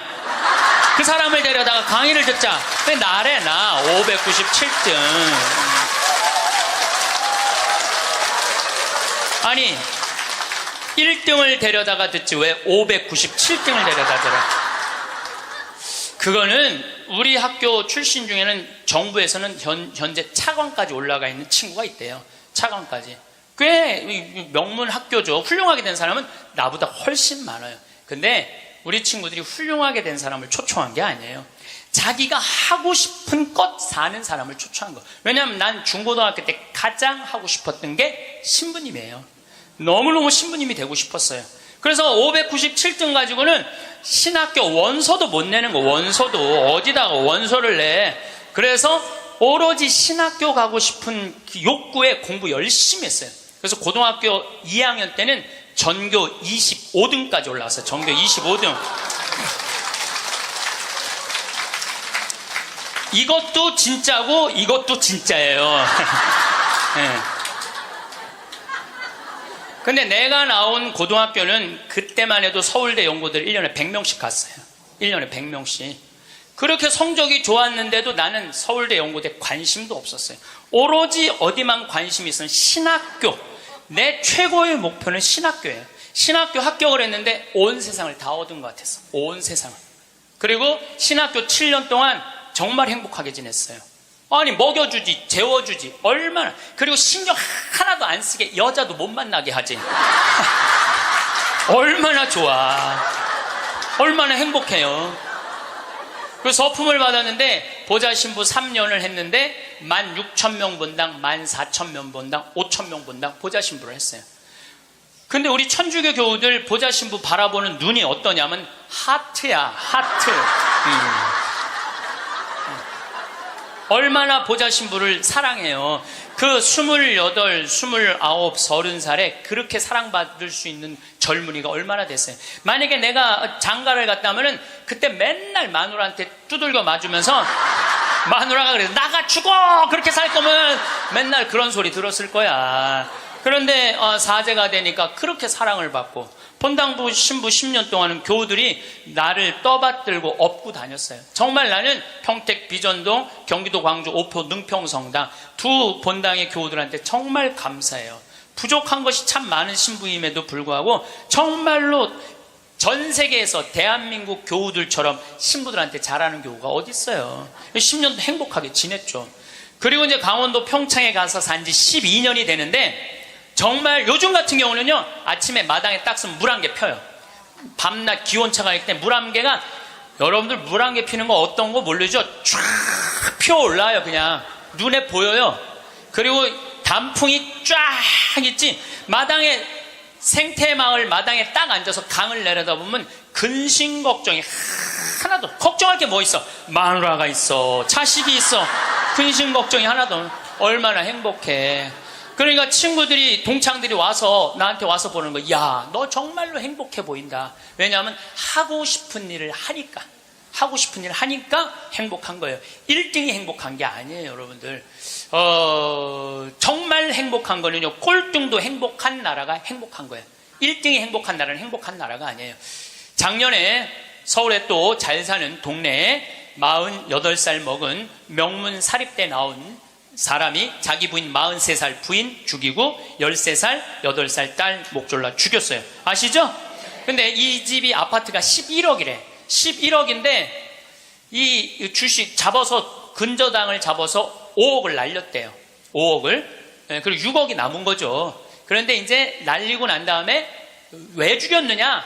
더 이상 강남에서 최고의 생활을 할 수 없다면 얘네들이 자괴감을 느낄 거라는 거야. 이렇게 사느니 차라리 죽는 게 낫다고 그러고 부인도 목 졸라 죽여, 딸들도, 멀쩡한 딸들도 목 졸라 죽인 거예요. 그러면 11억 아파트에 5억 날리면은 얼마 남는 거예요? 6억 남죠? 부인 통장에 3억 현찰이 있었대. 부인이 차분히 돈을 모아놔서. 그럼 9억이야. 꼭 강남에서 살아야 돼? 그 9억을 가지고 평창에 와서 살면은요, 평창에 와서 살면요, 갑부예요. 우리 땅 좋은 거 하나에 15만이 한 평에. 그러면 한 300평 사봐야 한 4,500만 원, 5천만 원이에요. 그리고 집 기가 막히게 잘 지으면요, 한 1억 5천이면 정말 이 서울의 어떤 집보다 멋있게 질 수 있어. 그래봤자 2억이야, 2억. 그리고 7억이 현찰로 남으면요, 평창에서 갑부로 살 수 있어요. 근데 우리는요, 1등에만 목을 매기 때문에 내려앉는 걸 할 줄 모르는 거예요. 내려앉는 걸 할 줄 모르는 거예요. 여기 있는 분들도 가만히 있어요. 난 망했어. 그리고 가만히 정신 차려보면은 그래도 건질 게 많거든. 그런 거 정리해갖고 평창에 오면 다 되는 건데, 여기서 살라고 그러니까 힘든 거예요. 여기서 살라고 그러니까. 그러니까 1등병을 고쳐야 돼요. 1등병을. 자기가 하고 싶은 거 하고 사는 게 제일 좋은 거예요. 여러분들도 정말 자녀들을 사랑한다면 여러분들이 좋아하는 국영수를 가르치지 말고, 국영수를 가르치지 말고 자녀가 좋아하는 걸 찾아줘야 돼요. 그래서 우리는 1등을 해갖고 어딜 들어가야 돼? 서울대학을 들어가야 돼. 이게 행복 공식이야. 돈을 벌으려면은 공부를 잘해야 되고, 공부를 잘해서 1등을 하고, 1등을 해갖고 서울대학을 들어가야 돼. 근데 여러분들, 우리나라 자살률 최고 높은 학교가 어딘 줄 아세요? 아니에요. 카이스트예요. 카이스트. 카이스트 아이들이 요 3년인가 4년 만에 9명이 자살을 했어요. 9명이 자살을 했어요. 공부 잘한다고 행복한 거 아니에요. 공부 잘한다고. 하고 싶은 일을 하는 게 행복한 거예요. 서울대학을 들어가야지 행복하고 인생에 성공했다는 이 대한민국 사람들의 머리를 뜯어 고쳐야 된다는 거예요. 대한민국 엄마들은 임신을 하면은 내 뱃속에 생명이 들어왔다는 생각 안 한다니까. 임신을 하는 순간 내 뱃속에 서울대학 C가 들어왔다. C. 이 사람으로 안 보여. C로 보여. C로. 그래갖고 그냥 글자 대한민국 대통령 뭐 박근혜 이런 거 써서 읽어주잖아요. 근데 요즘 젊은 엄마들은, 내가 요즘 또 알아보니까 한글만 안 가르친대요. 아침 일어나고 애한테 한다는 소리가 Good morning my baby, How are you today? 만 영어로 하니, 영어로. 정신이 나간 거죠. 그리고 엄마의 태를 10달 만에 열고 나왔어. 세상이 얼마나 멋있어요. 하늘도 예쁘고 단풍도 예쁘고 구름도 예쁘고. 그러고 베란다 창문을 통해서 구경 좀 하려고 그랬더니 마음 급한 엄마가, 너 지금 그거 볼 시간이 어디 있어? 1살짜리한테 한쪽 창문에 가나다라 마바 차타카타 붙여놓고, 반대쪽 창문에는 ABCD 붙여놓고, 누워서 모빌이 돌아가는데 기억, 리을, 디귿, 리을이 돌아가는 거예요. 자, 저는 이 이야기를 20년째 하고 있어요. 왜냐하면은 내가 가정방문 다녀보면서 제일 꼴배기 싫은 게 애방에 글자, 숫자, 영어 더덕더덕 붙여놓는 거예요. 그게 애를 위한 일이 아니거든요. 애를 정신을 혼란하게 만드는 거예요. 발도르프 교육이라고 있어요. 독일에서 이 1차 세계대전 끝나고 난 다음에 담배 공장에서 처음으로 한 교육이에요. 근데 이게 가장 인간한테 인권을 존중해주는 교육이래요. 이 발도르프 교육은 유치원 때부터 대학 졸업할 때까지 등수가 없어. 등수가 없어. 누가 1등인지 누가 꼴등인지 몰라. 그리고 이 발도르프 교육에서는 사람을 어떻게 등수로 먹이느냐 이거예요. 사람 어떻게 등수로 평가하느냐 이거예요. 등수가 없어요. 그리고 지금 노르웨이, 핀란드, 덴마크, 네덜란드 다 등수 없어요. 우리나라처럼 1등급부터 15등급, 20등급 나눠놓는 나라가 없다니까요. 참 불행한 거예요. 이건 교육이 아니에요. 교육이. 근데 이 발도르프 교육에서 가장 하지 말아야 되는 거, 머리맡에 모빌 달아놓지 말라는 거예요. 애기한테 모빌 달아놓으면 절대 안 된다는 거예요. 생각을 해봐요. 하루 종일 가나다라 갖고 놀고 ABCD 갖고 놀고 1, 2, 3, 4 갖고 놀아서 너무 피곤해. 그래서 잤어. 밤에 자고 한 8시간 잤어. 오늘 하루를 개운하게 시작해볼까? 눈을 딱 떴는데 기역, 니은, 지글, 리을이 돌아가. 이게 애들한테 보통 스트레스가 아니라는 거예요. 그런 애들이 커서 다 치약 한 통을 다 짜서 동료 병사들을 먹이는 거예요. 그런 애들이. 그러니까 우리나라 애들은요, 어렸을 때 너무 스트레스를 받아갖고 중학교 2학년만 되면 폭발하는 거예요. 그래서 중2병이 나오는 거예요. 부모가 너무너무 괴롭혀갖고. 작년에 부산에서 한 초등학교가 선생님이 2학년인데 22명이 한 반인데 다음 중간고사 볼 때 만점 받는 애부터 밥 먹인다고. 그래서 국어, 수학을 중간고사에 봤대요. 근데 4명이 22명 중에 4명이 만점을 받았대. 4명한테 그랬대. 니네들 만점 받았으니까 밥 먼저 먹으라고. 그리고 18명한테 니네 시험 못 봤으니까 밥 나중에 먹으라고. 그러고 급식을 성적순으로 한 거죠. 이거 애들한테 갑질 가르치는 거예요. 너 공부 잘하니까 뭐도 먼저 먹어도 돼? 밥도 먼저 먹어. 어렸을 때부터 공부를 잘하면 특권을 누리게 가르치는 거예요. 그래서 갑질이 나오는 거예요. 그래서 어렸을 때 공부 잘하면 밥도 먼저 먹어도 돼. 그러니까 얘네들은 항상 먼저 먹었어. 뭐든지. 그러니까 나중에 무슨 판사, 검사, 국회의원, 장관 돼도 항상 먼저 먹어도 돼. 돈도 먼저 먹어. 뭐든지 먼저 먹어. 남들보다 먼저 먹어. 돈도. 근데 항상 평생을 먼저 먹어갖고 먹었는지 기억도 안 나는 거예요. 기억도 안 나는 거예요. 이게 우리나라 교육에서 잘못된 거예요. 만약에 선생님이 이렇게 교육했다면 얼마나 좋을까요? 18명한테 니네들 시험 못 봤으니까 먼저 밥 먹고 기운 내서 공부 열심히 해. 그리고 4명한테 니네들 양보하면 쟤네들한테 좋을 것 같아. 이랬다면 이 교실안이 훨씬 화기애애했을 거예요. 만점 맞는 애 먼저 먹으라고 18명 나중에 먹는 애들 시험도 못 봤는데 밥도 나중에 먹으래. 기분 좋을 것 같아, 나쁠 것 같아요? 기분 나쁘죠. 학교 다니면서 기분 나쁜 거죠. 근데 얘네들은 또 집에서는 독상을 차지할 수 있어. 집에서만은. 그래갖고 집에서 엄마한테 성적 주고 행복하게 밥을 먼저 먹었어. 집에서는. 근데 문제는 엄마예요. 행복하게 밥 먹는 애 한번 쳐다보고 성적표 한번 쳐다보고, 행복하게 밥 먹는 애 한번 쳐다보고 성적표 쳐다보다가 해서는 안 될 말을 해요. 야 이놈의 새끼야, 이 성적 받고 밥이 목구멍으로 넘어가냐. 그럼 얘는 할 수 있는 건 딱 하나밖에 없어요. 탈선밖에 할 수 있는 게 없어요. 탈선. 제가 몇 년 전에 우리나라 최고 좋은 특목고등학교 합격한 여학생이 저를 찾아왔어요. 우울증에 걸려갖고. 얘는 우울증에 걸리니까 머리를 안 깎았어요. 허리까지 머리가 나왔어. 근데 얘는 나하고 1시간 동안 면담하는 동안 단 한순간도 고개를 들지 않았어요. 그러니까 팍 고개를 숙이니까 그 긴 머리가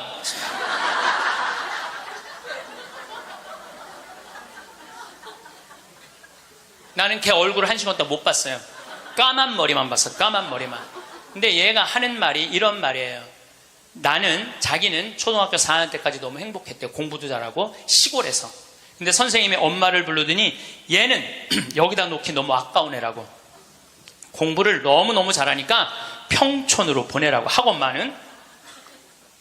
그래서 평촌으로 엄마가 전학을 보냈대요. 근데 여러분들 이거 생각해야 돼요. 아이는 전학을 한번 가면은 엄마 뱃속에서 새로 태어난 것 같이 새로운 환경에 놓인대요. 친구 새로 만나야지, 선생님 새로 만나야지, 가는 길 다르지. 그만큼 힘든 거야, 전학을 한번 가면은. 근데 가자마자 전교 1등을 했대요. 그러니까 바로 왕따를 당했대요. 그냥 사는 게 너무너무 학교 다니는 게 지겨웠대요. 근데 오로지 공부 잘하니까. 거기서 너무너무 공부 잘하니까 선생님이 엄마를 부르더니 얘는 평촌에 놓기 너무 아깝다고 일산으로 보내라고. 일산으로 갔대요. 중학교 올라가고 일산에서도 공부를 너무 잘한 거야. 그때 선생님이 엄마를 부르더니 얘는 여기다 놓기 너무 아깝다고 강남으로 보내라고. 강남으로 간 거예요. 그래서 우리나라 최고 좋은 특목고등학교 합격을 했어요. 이 아이가 합격을 했는데, 우리는 특목고등학교 3월 달에 들어가는 게 아니고 우리 일반고등학교는 3월에 가잖아요. 특목고등학교 1월 달에 기숙사에 들어간대요. 그래서 1월, 2월 2달 만에 고등학교 2학년 과정을 다 마친대요. 워낙 똑똑한 애들이니까. 그러니까 걔네들이 다 예일대, 하버드대, 서울대 2학년 때 다 가는 거예요. 3학년 때까지 안 가. 2학년 때 다 가는 거야. 선행학습 하니까. 근데 첫날 공부를 하고 저녁에 양치를 하려고 그러는데 치약을 안 갖고 왔더래. 그래갖고 한 방이 6명이 있었는데 5명한테 치약을 빌려달라고 그랬더니 치약을 빌려주는 애가 한 명도 없더래요. 안 빌려주더래.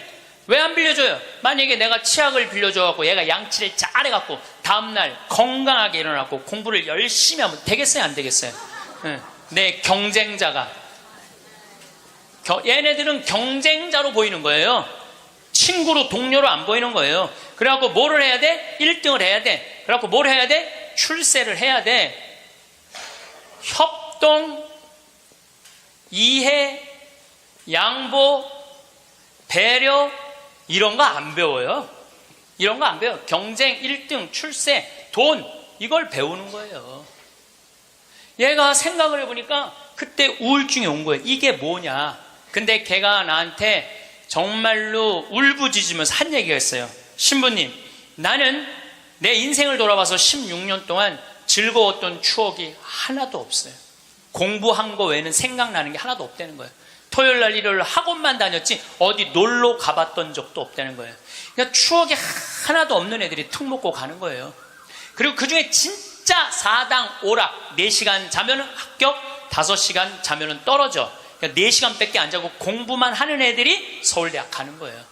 그 중에 정말 도서관에서 머리통이 터져라 공부하는 애들이 사법고시, 행정고시 보는 거예요. 그리고 그 중에 진짜 똑똑하고 출세 욕구 있는 애들이 국회의원이 돼갖고 지금 대한민국을 통치하고 있는 거예요. 여러분들 대한민국 요즘 국회 보면 맨날 서로 협동하고 이해하고 양보하고 배려해요? 맨날 머리통이 터지게 싸우지 않아요?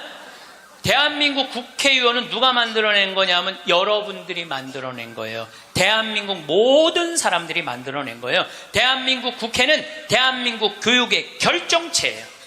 만약에 대한민국 교육이 협동하고 이해하고 양보하고 배려하는 걸로 가르쳤다면 우리나라 국회의원들 항상 서로 여야가 합의 보고 협동하고 양보하고 그렇게 나갔을 거야. 근데 초등학교 때부터 그렇게 배운 적이 없어. 경쟁하고 1등하고 출세하고 자기 잘난 것만 배웠어. 그러니까 지금 국회가 저러고 있는 거예요. 내가 보기엔 올해도 예산안이 처리가 될지 안 될지, 그놈의 국정교과서인가 뭔가 때문에 처리될지 안 될지, 그건 난 지금 정말 한심한 거예요. 국정교과서 잠깐 얘기를 하면은요, 여러분들 국가가 정해준 교과서로 공부를 하는 걸 국정교과서라고 그래요. 그러니까 한 권을 가지고 공부를 하는 거, 역사책을 가지고 한 권을 갖고 공부를 하는데, 복음도 4복음이야. 마테오, 마르코, 루카, 요한이야. 예수님을 이렇게 서술하는 것도 4가지 관점에서 서술을 하는 거예요. 내가 만약에 마테오 복음만 읽었다면요, 나는 이방인이 바라보는 예수님은 이해하지 못했을 거예요. 그 다음에 요한복음을 내가 공부를 안 했다면 예수님의 영적인 세계를 알지 못했을 거예요. 루카복음을 이해하지 않았다면 예수님이 사람을 어떻게 사랑하는지 몰랐을 거야. 마테오복음만 읽었다면 구원에 관련된 유대인의 사고만 배웠겠지. 그러니까 국정교과서 내용이 뭐가 담기는 게 그게 중요한 게 아니야. 한 가지만 가르치는 게 가장 무서운 거예요. 한 가지만. 사람은요, 여기서부터 부산까지 경부고속도로만 가야 돼. 니네들 죽으나 사나? 아니, 나같이 평창에 있는 놈은 경부고속도로 가려면 여기 수원까지 와서 타고 내려가야 되잖아요. 우리는 중앙고속도로 내려가면 바로인데. 그렇잖아요. 서울서부터 부산까지 가는 건 경부고속도로만 갈 수 있는 길이 얼마든지 있는데, 국정교과서, 국가에서 정해주는 것만 애들 배우라는 거예요. 그러니까 이게 답답한 거예요. 그러니까 타협, 양보, 이해, 배려가 생기지가 않는 거예요. 그게 내용이 뭐가 담기는 건 난 모르겠어. 내용이. 그렇지만은 이 자유를 박탈하는 거예요. 자유를. 그러니까 우리나라 아이들은 경쟁 1등 출세, 무슨 교육부 장관인가 뭐 하는 분이 왜 한 가지 애들이 답이 헷갈리면 어떻게 하냐 그래. 답이 헷갈리면 이게 참 이게 지금 내가 평화방송 강의하면서 할 얘기는 아니지만은 답이 어딨어. 답이, 인생의 답이 어딨어. 자기가 찾아가는 게 답이지. 그러니까 우리는 1등부터 꼴등까지 정해놓고 1등은 훌륭하고 꼴등은 안 훌륭하다. 이거하고 국정교과서 똑같은 거예요. 똑같은 거야. 참 가슴 아픈 일이죠. 우리나라도 지금 똑같아요.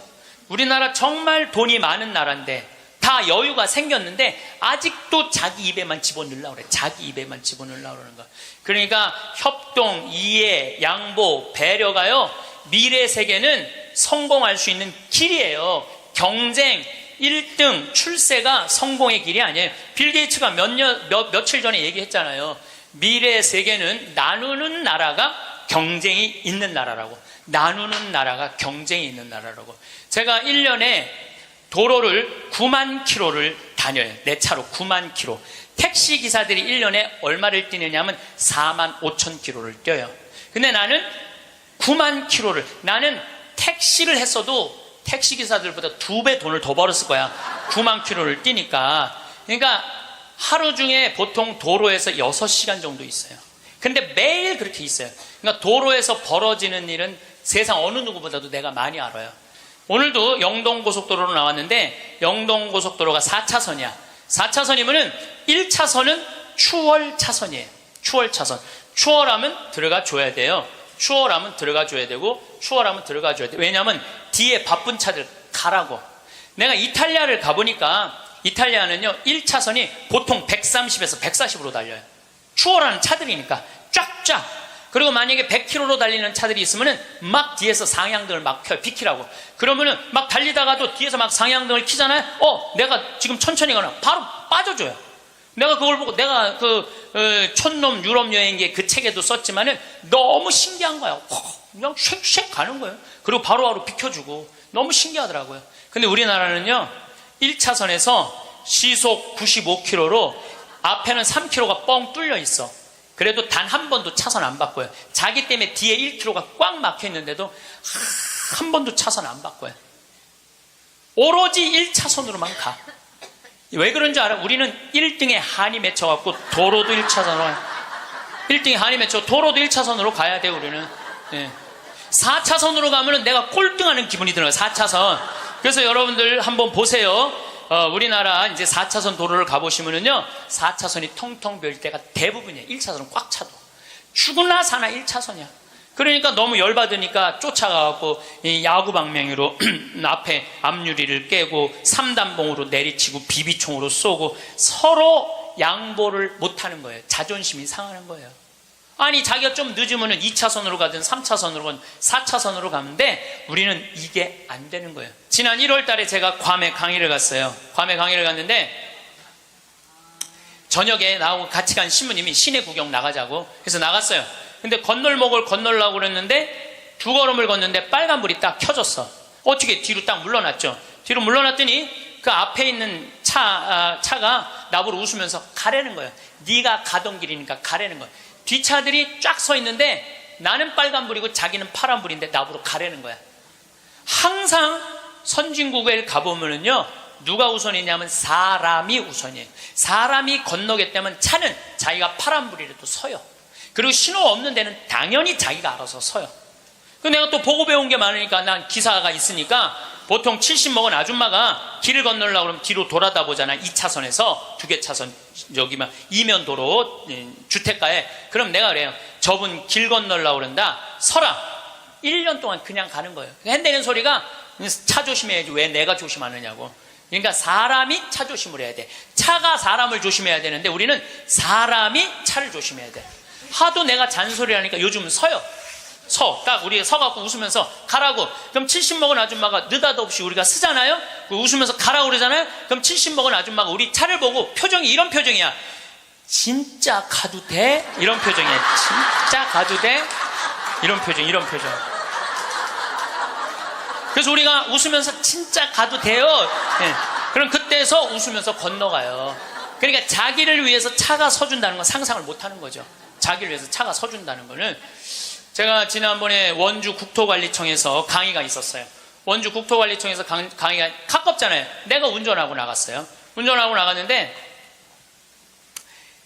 치악체육관에서 강의 끝나고 돌아오는데 치악체육관에서 가는데 도로 한가운데 젊은이가 라켓 2개를 뒤에다가 메고 가운데 갇힌 거야. 걔네들이 갇혀있는데 차들이 싱싱 달리더라고. 건널목 한가운데 갇혀있는데. 그래서 내가 차를 딱 세웠어요. 내가 쓰니까 뒷차들도 다 섰죠. 한 개 차선이니까 다 서갖고 내가 쓰면서 웃으면서 건너가라고.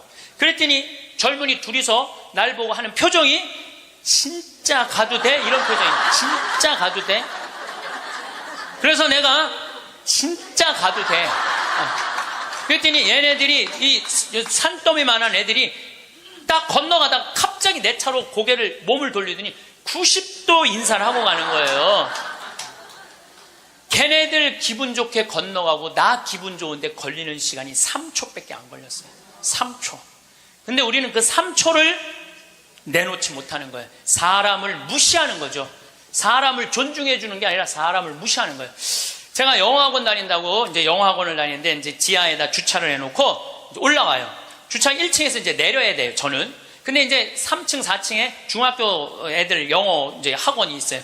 그 딱 내리면은 1층에서 내리려면 애들이 한 20명 서 있어, 바깥에. 안에, 이 엘리베이터 안에 사람이 꽉 차 있어. 근데 내리는데도 걔네들 밀고 들어와요. 내리는데도. 학원은 다녀서 뭐해? 가장 기본적인 게 아무리 국영수를 잘하면 뭐해? 가장 기본적인 질서를 안 지키는데 지금 여러분들 자녀들한테 백날 공부 가르쳐 봐요. 남을 양보하고 배려하고 남에 대한 어떤 협동이라든지 이런 게 안 가르쳐주면 안 지켜지면 공부해나 마나예요. 지금 대한민국은요 밑빠진 독에 물 붓고 앉아 있는 거예요. 이건 교육이 아니에요. 진정한 교육은 뭐냐면 사람을 존중해 주는 거예요. 자유를 존중해 주는 거예요. 선택권을 주는 거예요. 국정교과서로서 선택권을 뺏는 게 아니고 그게 교육이고 그게 자유고 그게 민주주의예요. 그게 예수님이 원하는 거예요. 어느 누구도 무시하지 말라는 거. 이게 예수님이 원하는 거예요. 여러분들도 우리 삶 안에서 내가 얼마나 사람을 존중하고 사람을 배려하나 좀 생각을 해봐야 될 것 같아. 근데 이게 하루아침에 생긴 게 아니야. 하루아침에 사람을 무시하는 게 생긴 게 아니라니까. 조선 500년 내내 사람을 무시하는 문화가 배 있어요. 누가 조선이 선비의 나라라고 그래. 선비는 10%밖에 안 됐어요. 90%는 평민이고 노비야. 90%는 온데간데 없고 조선이 선비의 나라라고. 그 10%만 위한 나라야. 부자만을 위한 나라일 수가 있다는 거죠. 조선 500년에 대한 이야기는 다음 시간에 이야기하도록 하겠습니다. 나이가 들수록 스스로에게 괜찮은 사람이 되는 것이 중요해집니다. 왜일까요? 자신의 가치를 찾고 인간관계의 스트레스에서도 벗어날 방법이 있기 때문입니다. 나이 들수록 점점 더 필요해지는 것을 준비하는 방법, 혼자여도 잘 사는 이유가 담겨 있기 때문입니다. 오늘은 나이 들수록 혼자여도 괜찮은 사람이 되어야 하는 이유와 방법에 관해 말씀드릴까 합니다. 첫 번째, 나이 들수록 자존감이 필요하다. 혼자여도 괜찮은 사람이 되어야 하는 이유는 무엇일까요? 연구에 따르면 건강한 자존감을 가진 사람들이 행복할 가능성이 더 높다고 말합니다. 자존감은 자신에게 부여하는 가치입니다. 단순히 외모가 좋다거나 직업이 좋은 것만은 아닙니다. 나 자신에 대해 좋은 느낌을 받는 것입니다. 자신에 대한 감정, 다른 사람들과의 관계, 삶을 즐기는 능력에 큰 영향을 미칩니다. 자존감이 높은 사람은 혼자 있어도 평온합니다. 스스로 괜찮은 사람이 될 때 자존감이 높아집니다. 행복과 자존감을 위해 다른 사람에게 의존할 필요가 없습니다. 자신에 만족할 수 있게 됩니다. 그런데 혹시 인생은 결국 혼자라고 느끼신 적 있으십니까? 살다 보면 함께 있어도 외로움을 심하게 느끼는 경우가 있습니다. 사람과의 갈등을 겪은 후 인생의 의미를 생각하다 보면 혼자라는 말이 딱 들어맞다고 고개를 끄덕이게 됩니다. 이때 나를 지키고 힘든 상황을 극복하는데 자존감이 큰 힘이 됩니다. 나이가 들수록 자존감이 더 필요합니다. 인간관계를 위해서도 필요하지만 자신을 돌볼 수 있을 만큼 자신감과 안정감을 가질 수 있기 때문입니다. 나이 들수록 인생의 공허함에서 벗어나는데 도움이 되고 나에 대해 만족스럽지 못한 상황, 불안한 상황을 극복하는데 자존감은 큰 힘이 됩니다. 두 번째, 안정감 있는 사람이 된다. 사람들은 종종 혼자 있는 것을 걱정하지만 꼭 그렇게 걱정할 일은 아닙니다. 단, 마음이 안정적이지 않은 경우에는 걱정스러운 일이 일어날 가능성이 높습니다. 삶을 위해 혼자 있을 때도 안정감 있는 사람이 되는 것이 중요합니다. 이는 다른 사람에게 좋은 사람이 되는 것뿐만 아니라 자신에게도 좋은 사람이 되는 것입니다. 살다 보면 누구와 함께 있을 수도 혼자 있을 수도 있습니다. 혼자 살면 외롭고 정신 건강에 좋지 않다는 보고가 있지만 이런 연구 결과와는 상관없이 잘 사는 분들이 있습니다. 이분들 중 일부에서 특히 눈에 띄는 한 가지를 발견할 수 있었습니다. 바로 안정감입니다. 이분들은 누가 옆에 있어야 안정감을 느끼거나 상대의 인정으로 자신의 가치를 느끼지 않습니다. 돈에 여유가 있어서 돈에서 나온 안정감과는 달랐습니다. 자신도 가난하게 살면서 다른 사람을 위해 기부하는 분들도 있었습니다. 다른 사람이나 돈에 기대지 않아도 안정감이 느껴졌습니다. 그 안정감은 바로 인격에서 느껴졌던 것입니다. 한마디로 괜찮은 사람이 될 때 안정감 있는 사람이 될 가능성이 높다는 것입니다. 나이가 들어감에 따라 자기 안에서 안정을 찾는 것이 점점 더 중요해집니다. 행복은 물론 인생의 기복을 다루는데도 도움이 됩니다. 혼자 있는 문제에도 더 쉽게 대처할 수 있습니다. 다른 사람에게 괜찮은 사람도 좋지만 혼자여도 괜찮은 사람이 될 때 삶의 안정이 더 쉽게 깃들 수 있습니다. 세 번째, 자신에게 소홀하지 않기 위해 혼자 있을 때는 자신을 소홀히 하기 쉽기 때문에 혼자일수록 자신을 돌보는 것이 중요합니다.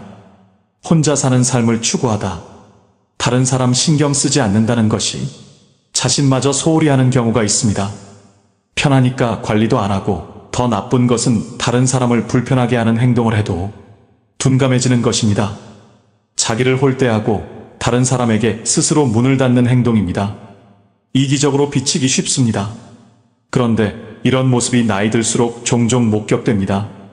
나이가 드니 남 신경 안 쓰게 되는데 이것이 가치관이 성숙해져 생긴 결과물이면 좋지만 아집으로 남에게 불편을 주거나 나이가 들었다고 자기 관리를 등한시하는 경우가 있습니다. 나이가 들어도 혼자일 때도 자신에게 성실한 것이 좋습니다. 괜찮은 사람이 되도록 노력해야 합니다. 삶의 질을 위해 원만한 관계에 꼭 필요합니다. 네 번째, 좋은 사람이 찾아오는 가장 빠른 방법이다. 여러 책이 한결같이 하는 말이 있습니다. 좋은 사람을 만나는 가장 빠른 방법은 먼저 자기 자신이 좋은 사람이 되는 것이라고 말합니다. 이를 반대로 말하면 사람들이 외로워지는 이유 중 하나는 자기 자신이 좋은 사람이 아니기 때문입니다. 남에게 친절하지 않고 이기적인 사람은 친구를 사귀기도 힘들고 있던 친구도 떠납니다.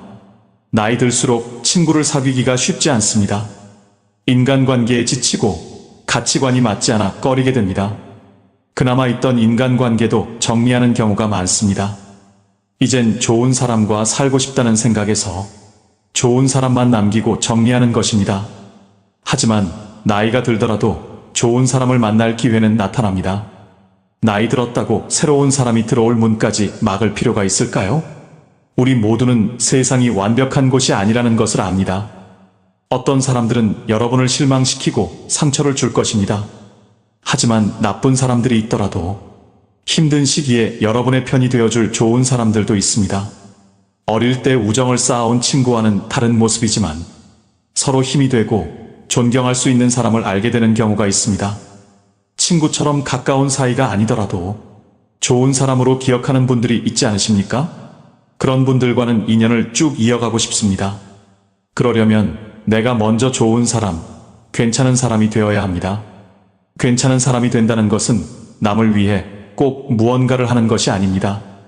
완벽하거나 흠집을 잡을 데 없는 사람이 아니라 자신과 타인을 있는 그대로 받아들일 수 있는 사람, 타인을 존중하며 이해하는 사람, 남을 판단하거나 깔보지 않는 사람이 되는 것입니다. 새로운 경험에 열린 마음으로 자신을 키우는 것도 잊지 말아야 합니다. 지금까지 나이 들수록 혼자여도 괜찮은 사람이 되어야 하는 이유와 방법에 관해 말씀드렸습니다. 다음으로 황창현 신부님의 행복공감 에세이 3 껴안기 도서 내용 중 일부 내용을 여러분께 소개해드리려고 합니다. 책을 읽으면서 마음이 참 따뜻해졌는데요. 여러분들도 함께 가슴 따뜻해지는 시간이 되셨으면 합니다. 바로 시작하겠습니다. 물질이 아니라 사랑으로. 저는 시간만 나면 아버지를 만나러 수원으로 달려갑니다. 지금도 한 달에 한 번 아버지를 안 보면 보고 싶어 못 견딥니다. 너무 바빠서 시간이 나지 않으면 억지로라도 수원에 갈 일을 만들어 아버지께 전화를 드리고 함께 식사를 하자고 조릅니다. 마주 식사를 하다가도 아버지 얼굴을 쳐다보면 너무 행복해서 어쩔 줄을 모릅니다. 아버지가 100세가 되시든 120세가 되시든 그럴 것 같습니다. 아버지와 함께 많은 추억을 쌓았고 따뜻하고 배려 넘치는 사랑을 듬뿍 받고 자랐으니 당연한 일입니다. 아버지 같은 어르신들을 만나면 앞으로 늙은 부모가 안쓰러워 찾아오는 자식은 얼마 되지 않을 것이라는 사실에 마음이 짠해집니다. 통계에 따르면 자식이 찾아주지 않는 독거노인이 노인 인구 650여만 명 가운데 125여만 명에 달한다고 합니다. 20%에 달하는 자식들이 부모와 왕래를 끊었거나 남처럼 대면대면 지낸다는 뜻입니다. 이렇게 부모 자식 간의 사랑이 끊긴 이유는 부모가 자식에게 사랑이 아니라 물질을 주었기 때문입니다. 학원 보내고 대학 등록금 대주고 취직시키고 출세시켜주는 게 사랑의 전부인 줄 알고 돈이며 집이며 자동차며 퍼주고 또 퍼주었습니다. 자식과 함께하는 동안 진심으로 사랑을 주어야 그 사랑을 돌려받을 수 있습니다. 지금도 젊은 부모들 중에 어린 아들, 딸에게 듬뿍듬뿍 돈을 퍼주며 그것을 사랑이라고 착각하는 사람들이 많습니다. 이런 사람들은 나중에 공들여 키운 자식으로부터 받은 배반감에 피눈물을 흘리게 될지 모릅니다. 아이들은 부모가 심어준 사랑의 시간들을 쉽게 잊어버리지 않습니다. 가슴속에 깊이 품고 있다가 삶이 고단해지거나 지칠 때마다 추억의 앨범을 꺼내보며 힘을 얻고 행복해합니다. 얼마 전 아버지가 생태마을에 오셨다가 인근에 있는 산에서 산삼을 2뿌리나 캐오셨습니다. 바위 틈에 피어있는 산삼꽃을 발견하시곤 어릴 때 유난히도 병약했던 아들에게 주려고 캐오셨습니다. 아버지는 자식이 먹을 산삼을 보며 흐뭇해하셨지만 제 눈에는 팔순 노인이 산삼 캐느라 흑손이 된 손톱만 보였습니다. 아버지 감사합니다. 이 말이 저절로 나왔습니다. 다른 많은 추억들처럼 이번 일도 오래오래 기억에 남아 저를 행복하게 만들 것 같습니다. 행복하려면 바로 지금 행복하라. 토끼와 거북이 이야기는 2000년 전 이솝 우화에 등장합니다. 사람들은 지난 2000년 동안 느림보 거북이가 날쌘 토끼에게 이긴 시합이라고 알고 있지만 요즘 새로운 버전의 토끼와 거북이 이야기가 나왔습니다. 오랜 세월 자존심이 상한 채로 살아온 토끼가 거북이를 찾아가 재대결을 요구하면서 이야기는 시작됩니다. 누가 이기든 세상에 소문이 날 테니 보통 중요한 시합이 아닙니다. 토끼는 무엇보다 잠을 줄이는 일이 먼저라 판단하고 신경정신과 의사를 찾아가 상담을 하고 잠을 쫓는 약을 처방받으며 만전을 기했습니다. 거북이라고 가만히 있을 리 없습니다. 거북이는 토끼처럼 뒷다리를 똑바로 세우는 연습도 해보고 등딱지를 가볍게 하기 위해 성형외과 병원에도 다녔습니다. 드디어 재대결이 시작되었습니다. 하지만 잠이 쏟아지는 잠을 주체하지 못한 토끼는 어쩔 수 없이 중간에 잠깐 잠을 잤습니다. 그러는 동안 쉬지 않고 달린 거북이는 마침내 결승점을 코앞에 두게 되었습니다. 하지만 승리를 확신한 거북이가 아주 잠깐 방심하는 사이에 토끼가 총알같이 달려와 거북이를 간발의 차이로 이겨버립니다. 거북이는 이대로 패배자라는 낙인을 떠안고 살아가느니 죽는 게 낫다며 자살까지 생각합니다. 이런 거북이를 보며 할아버지 거북이가 말했습니다.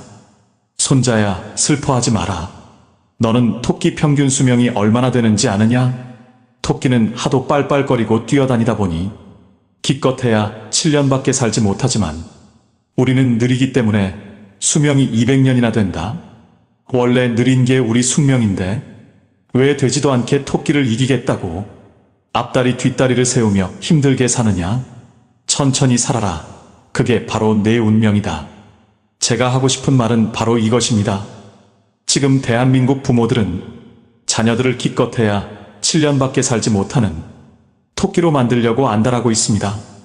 얼마 전에 지인으로부터 잊지 못할 이야기를 들었습니다.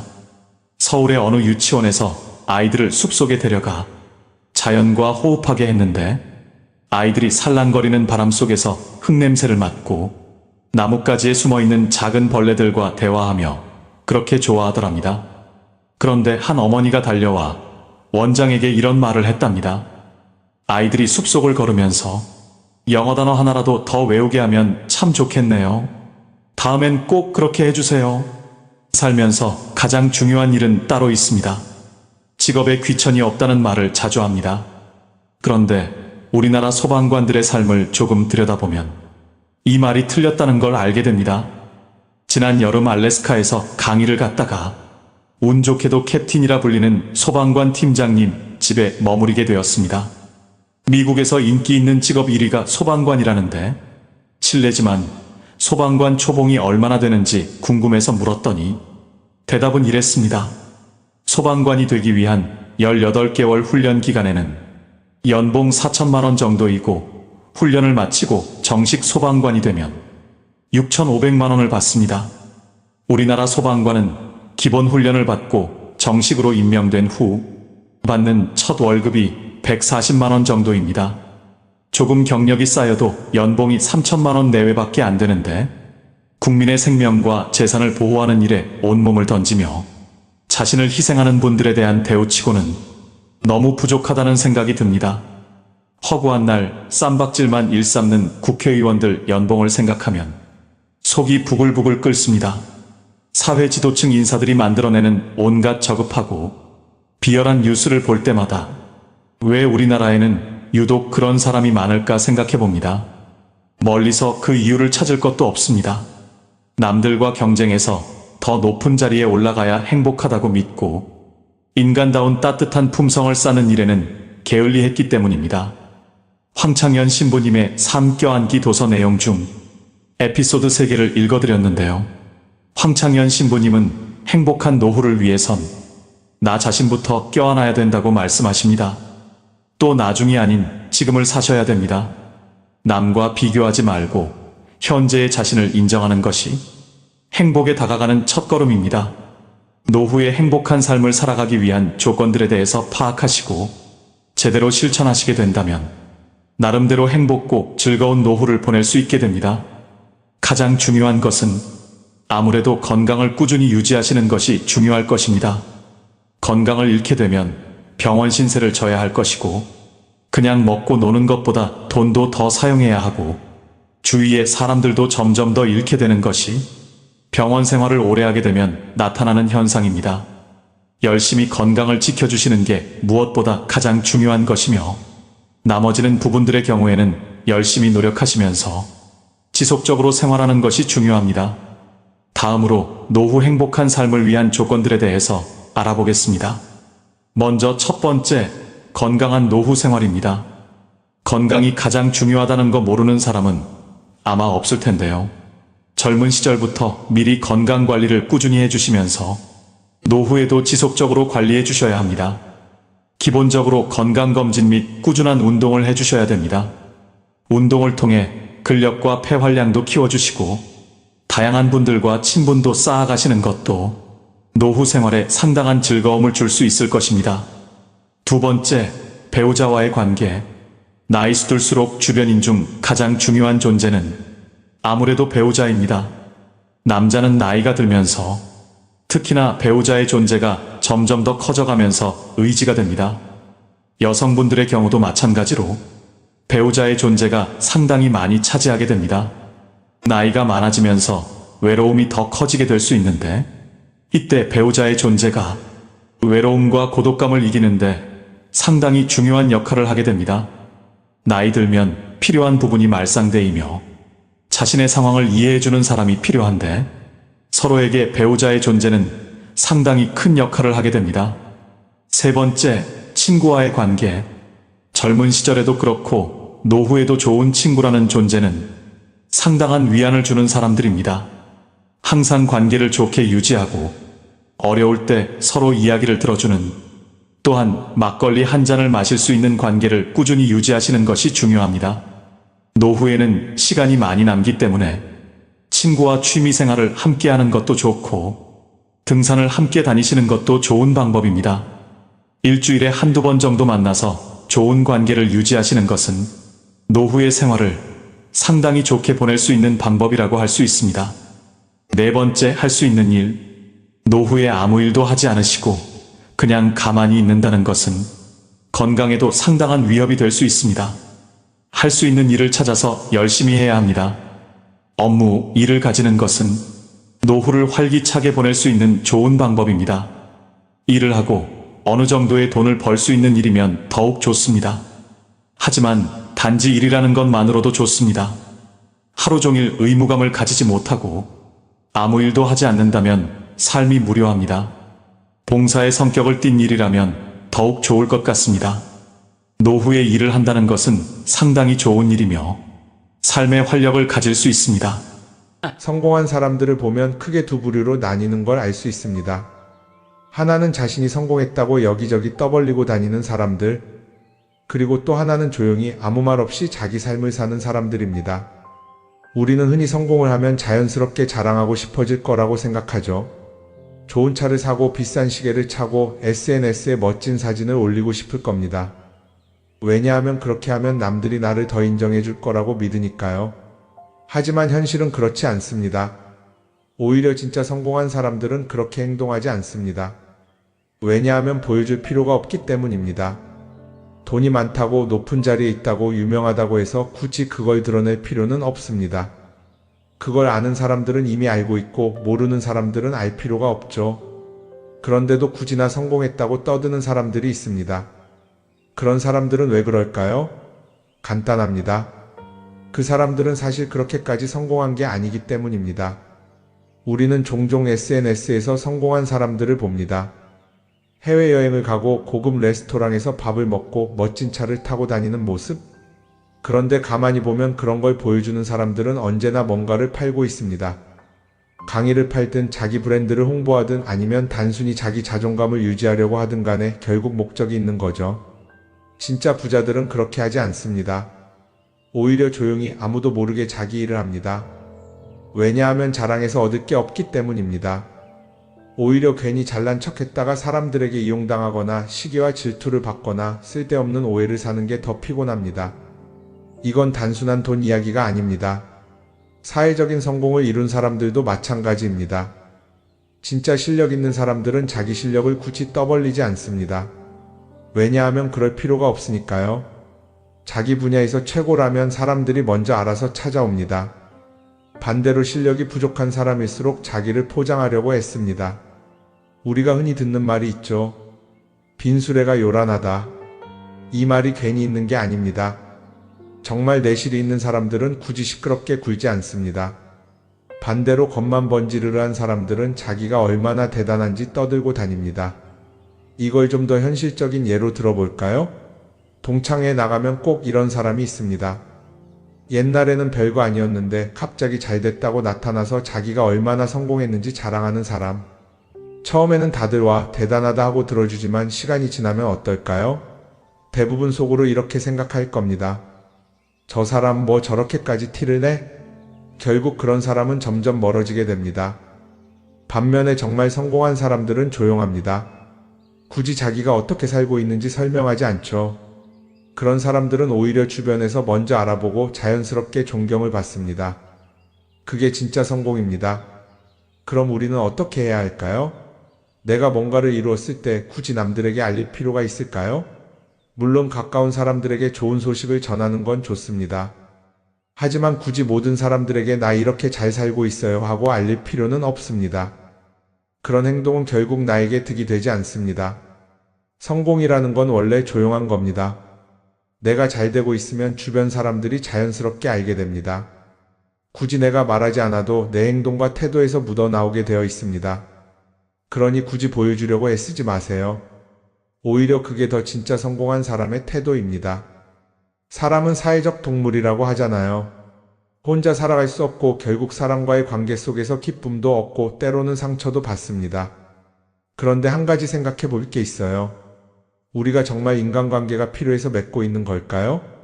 아니면 그냥 그래야 한다고 배워서 어쩔 수 없이 유지하고 있는 걸까요? 어릴 땐 친구 많으면 좋다고 하죠. 사회생활에서도 인맥이 중요하다는 말을 많이 합니다. 그런데 정작 주변을 보면요, 인간관계가 넓은 사람일수록 스트레스를 더 많이 받아요.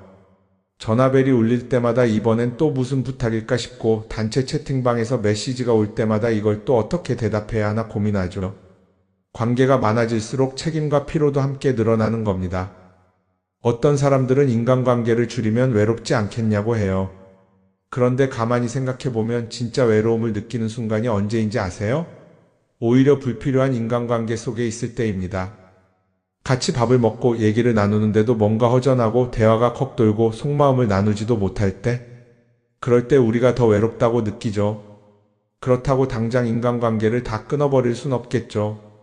하지만 적어도 내가 정말 소중하게 여겨야 할 관계와 그냥 관성적으로 유지하는 관계는 구분할 필요가 있습니다. 예를 들어 매번 나한테 부탁만 하고 정작 내가 어려울 땐 연락 한 번 없는 사람. 내가 실수하면 뒷담화를 하면서 내 앞에서는 웃는 사람.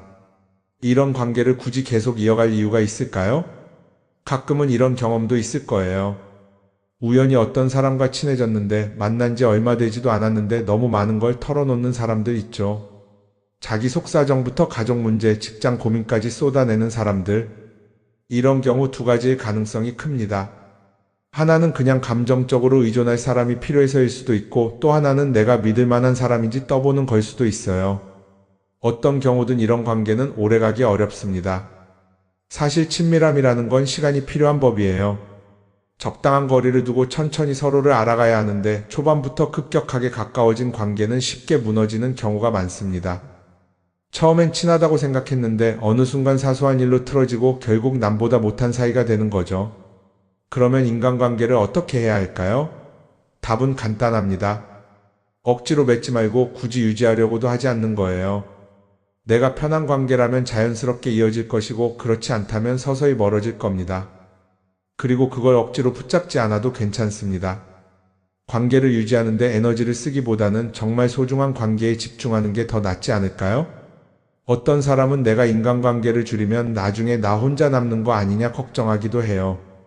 그런데 생각해보면요, 진짜 나를 위하는 사람은 많지 않아요. 인간관계를 줄인다고 해서 완전히 혼자가 되는 게 아닙니다. 오히려 불필요한 관계를 정리하고 나면 남아있는 관계들이 더 단단해지고 가치 있게 느껴질 겁니다. 예전엔 인맥이 자산이라는 말을 많이 했어요. 그런데 요즘은 꼭 그렇지도 않죠. 오히려 불필요한 인간관계가 많으면 그게 짐이 될 수도 있어요. 적당한 거리, 적당한 선. 이걸 잘 지키는 게 결국엔 가장 편한 인간관계를 유지하는 방법 아닐까요? 한번 곰곰이 생각해 보세요. 지금 내 주변에 있는 사람들 중에서 내가 정말 편하게 만날 수 있는 사람이 몇 명이나 되는지, 내가 억지로 맞춰주고 있는 관계는 없는지. 관계를 줄이면요, 외로워지는 게 아니라 오히려 더 자유로워집니다. 그리고 자유로워진 만큼 내 인생에서 정말 중요한 것에 집중할 수 있게 됩니다. 인간관계 너무 많은 걸 신경 쓰다 보면 정작 중요한 걸 놓칠 수 있어요. 그러니까 이제는 한 번쯤 정리해보는 것도 나쁘지 않을 겁니다.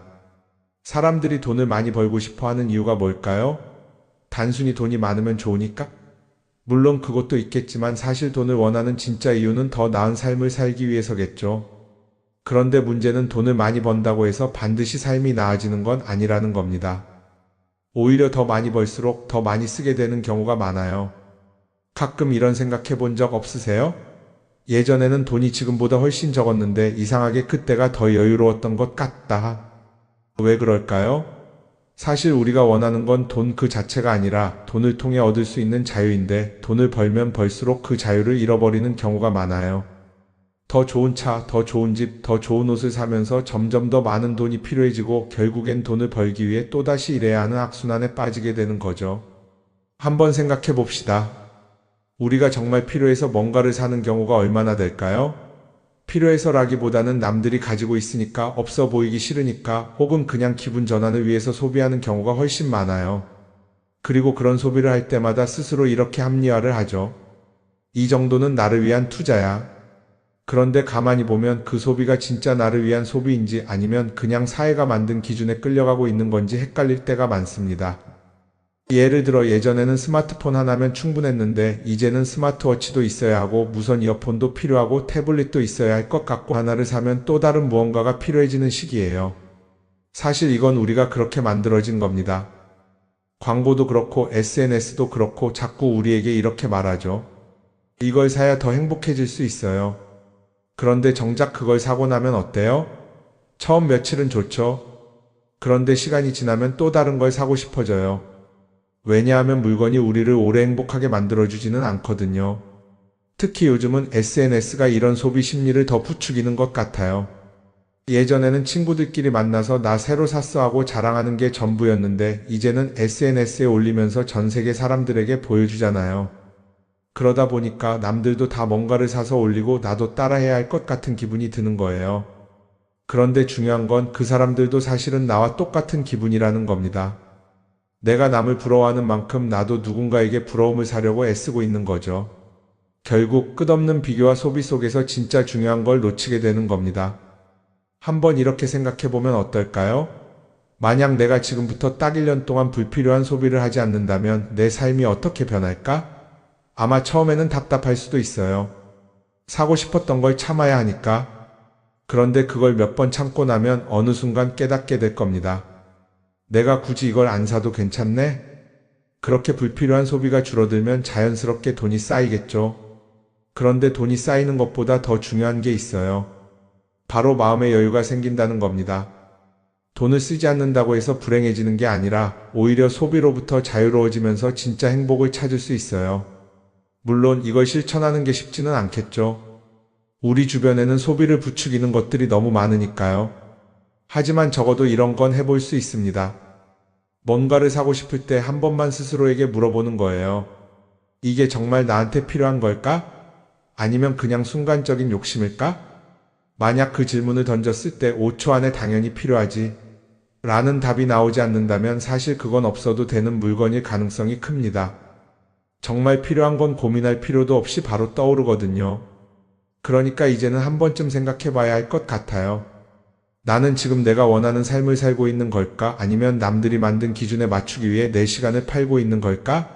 소비를 줄인다는 건 단순히 돈을 아끼는 게 아닙니다. 그건 결국 내 삶의 선택권을 되찾는 일이거든요. 돈을 많이 버는 것도 중요하지만 더 중요한 건 그 돈을 어떻게 쓰느냐입니다. 그리고 때로는 아무것도 사지 않는 게 최고의 선택일 수도 있어요.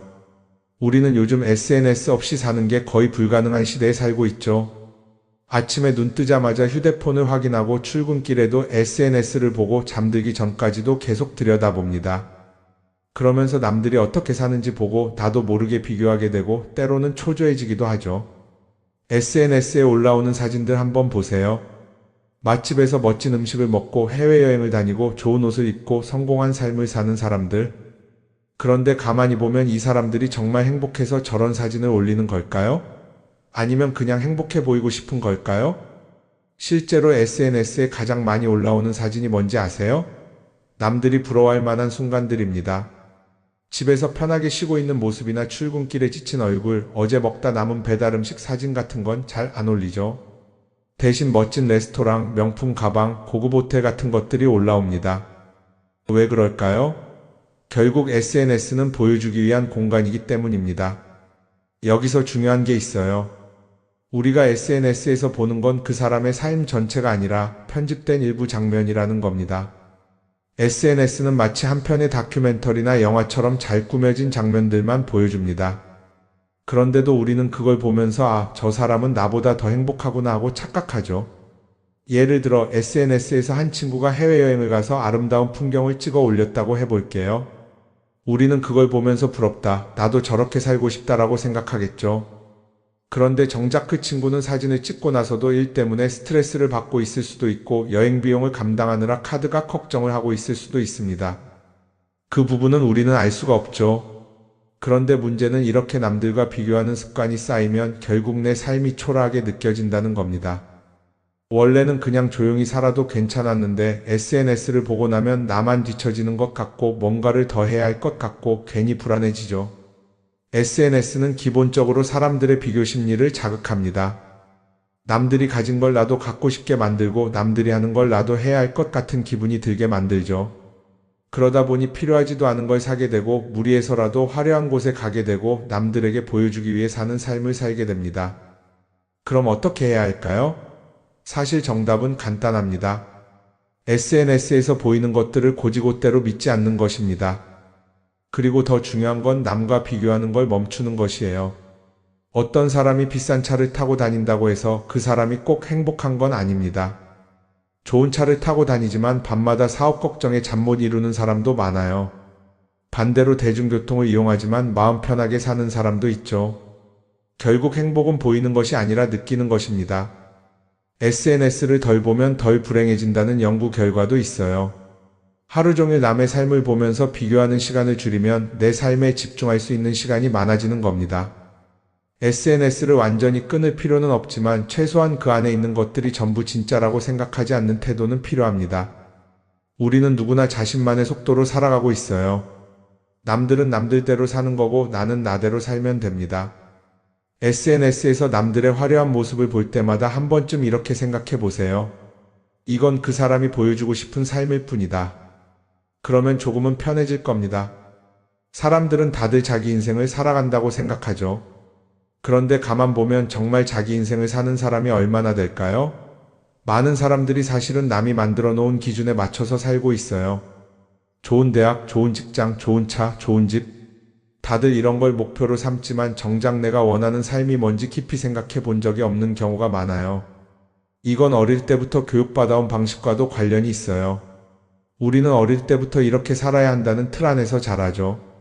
공부 열심히 해서 좋은 성적을 받아야 하고 좋은 직장을 가져야 하고 결혼도 적당한 때에 해야 하고 마치 인생이 정해진 수순이라도 있는 것처럼요.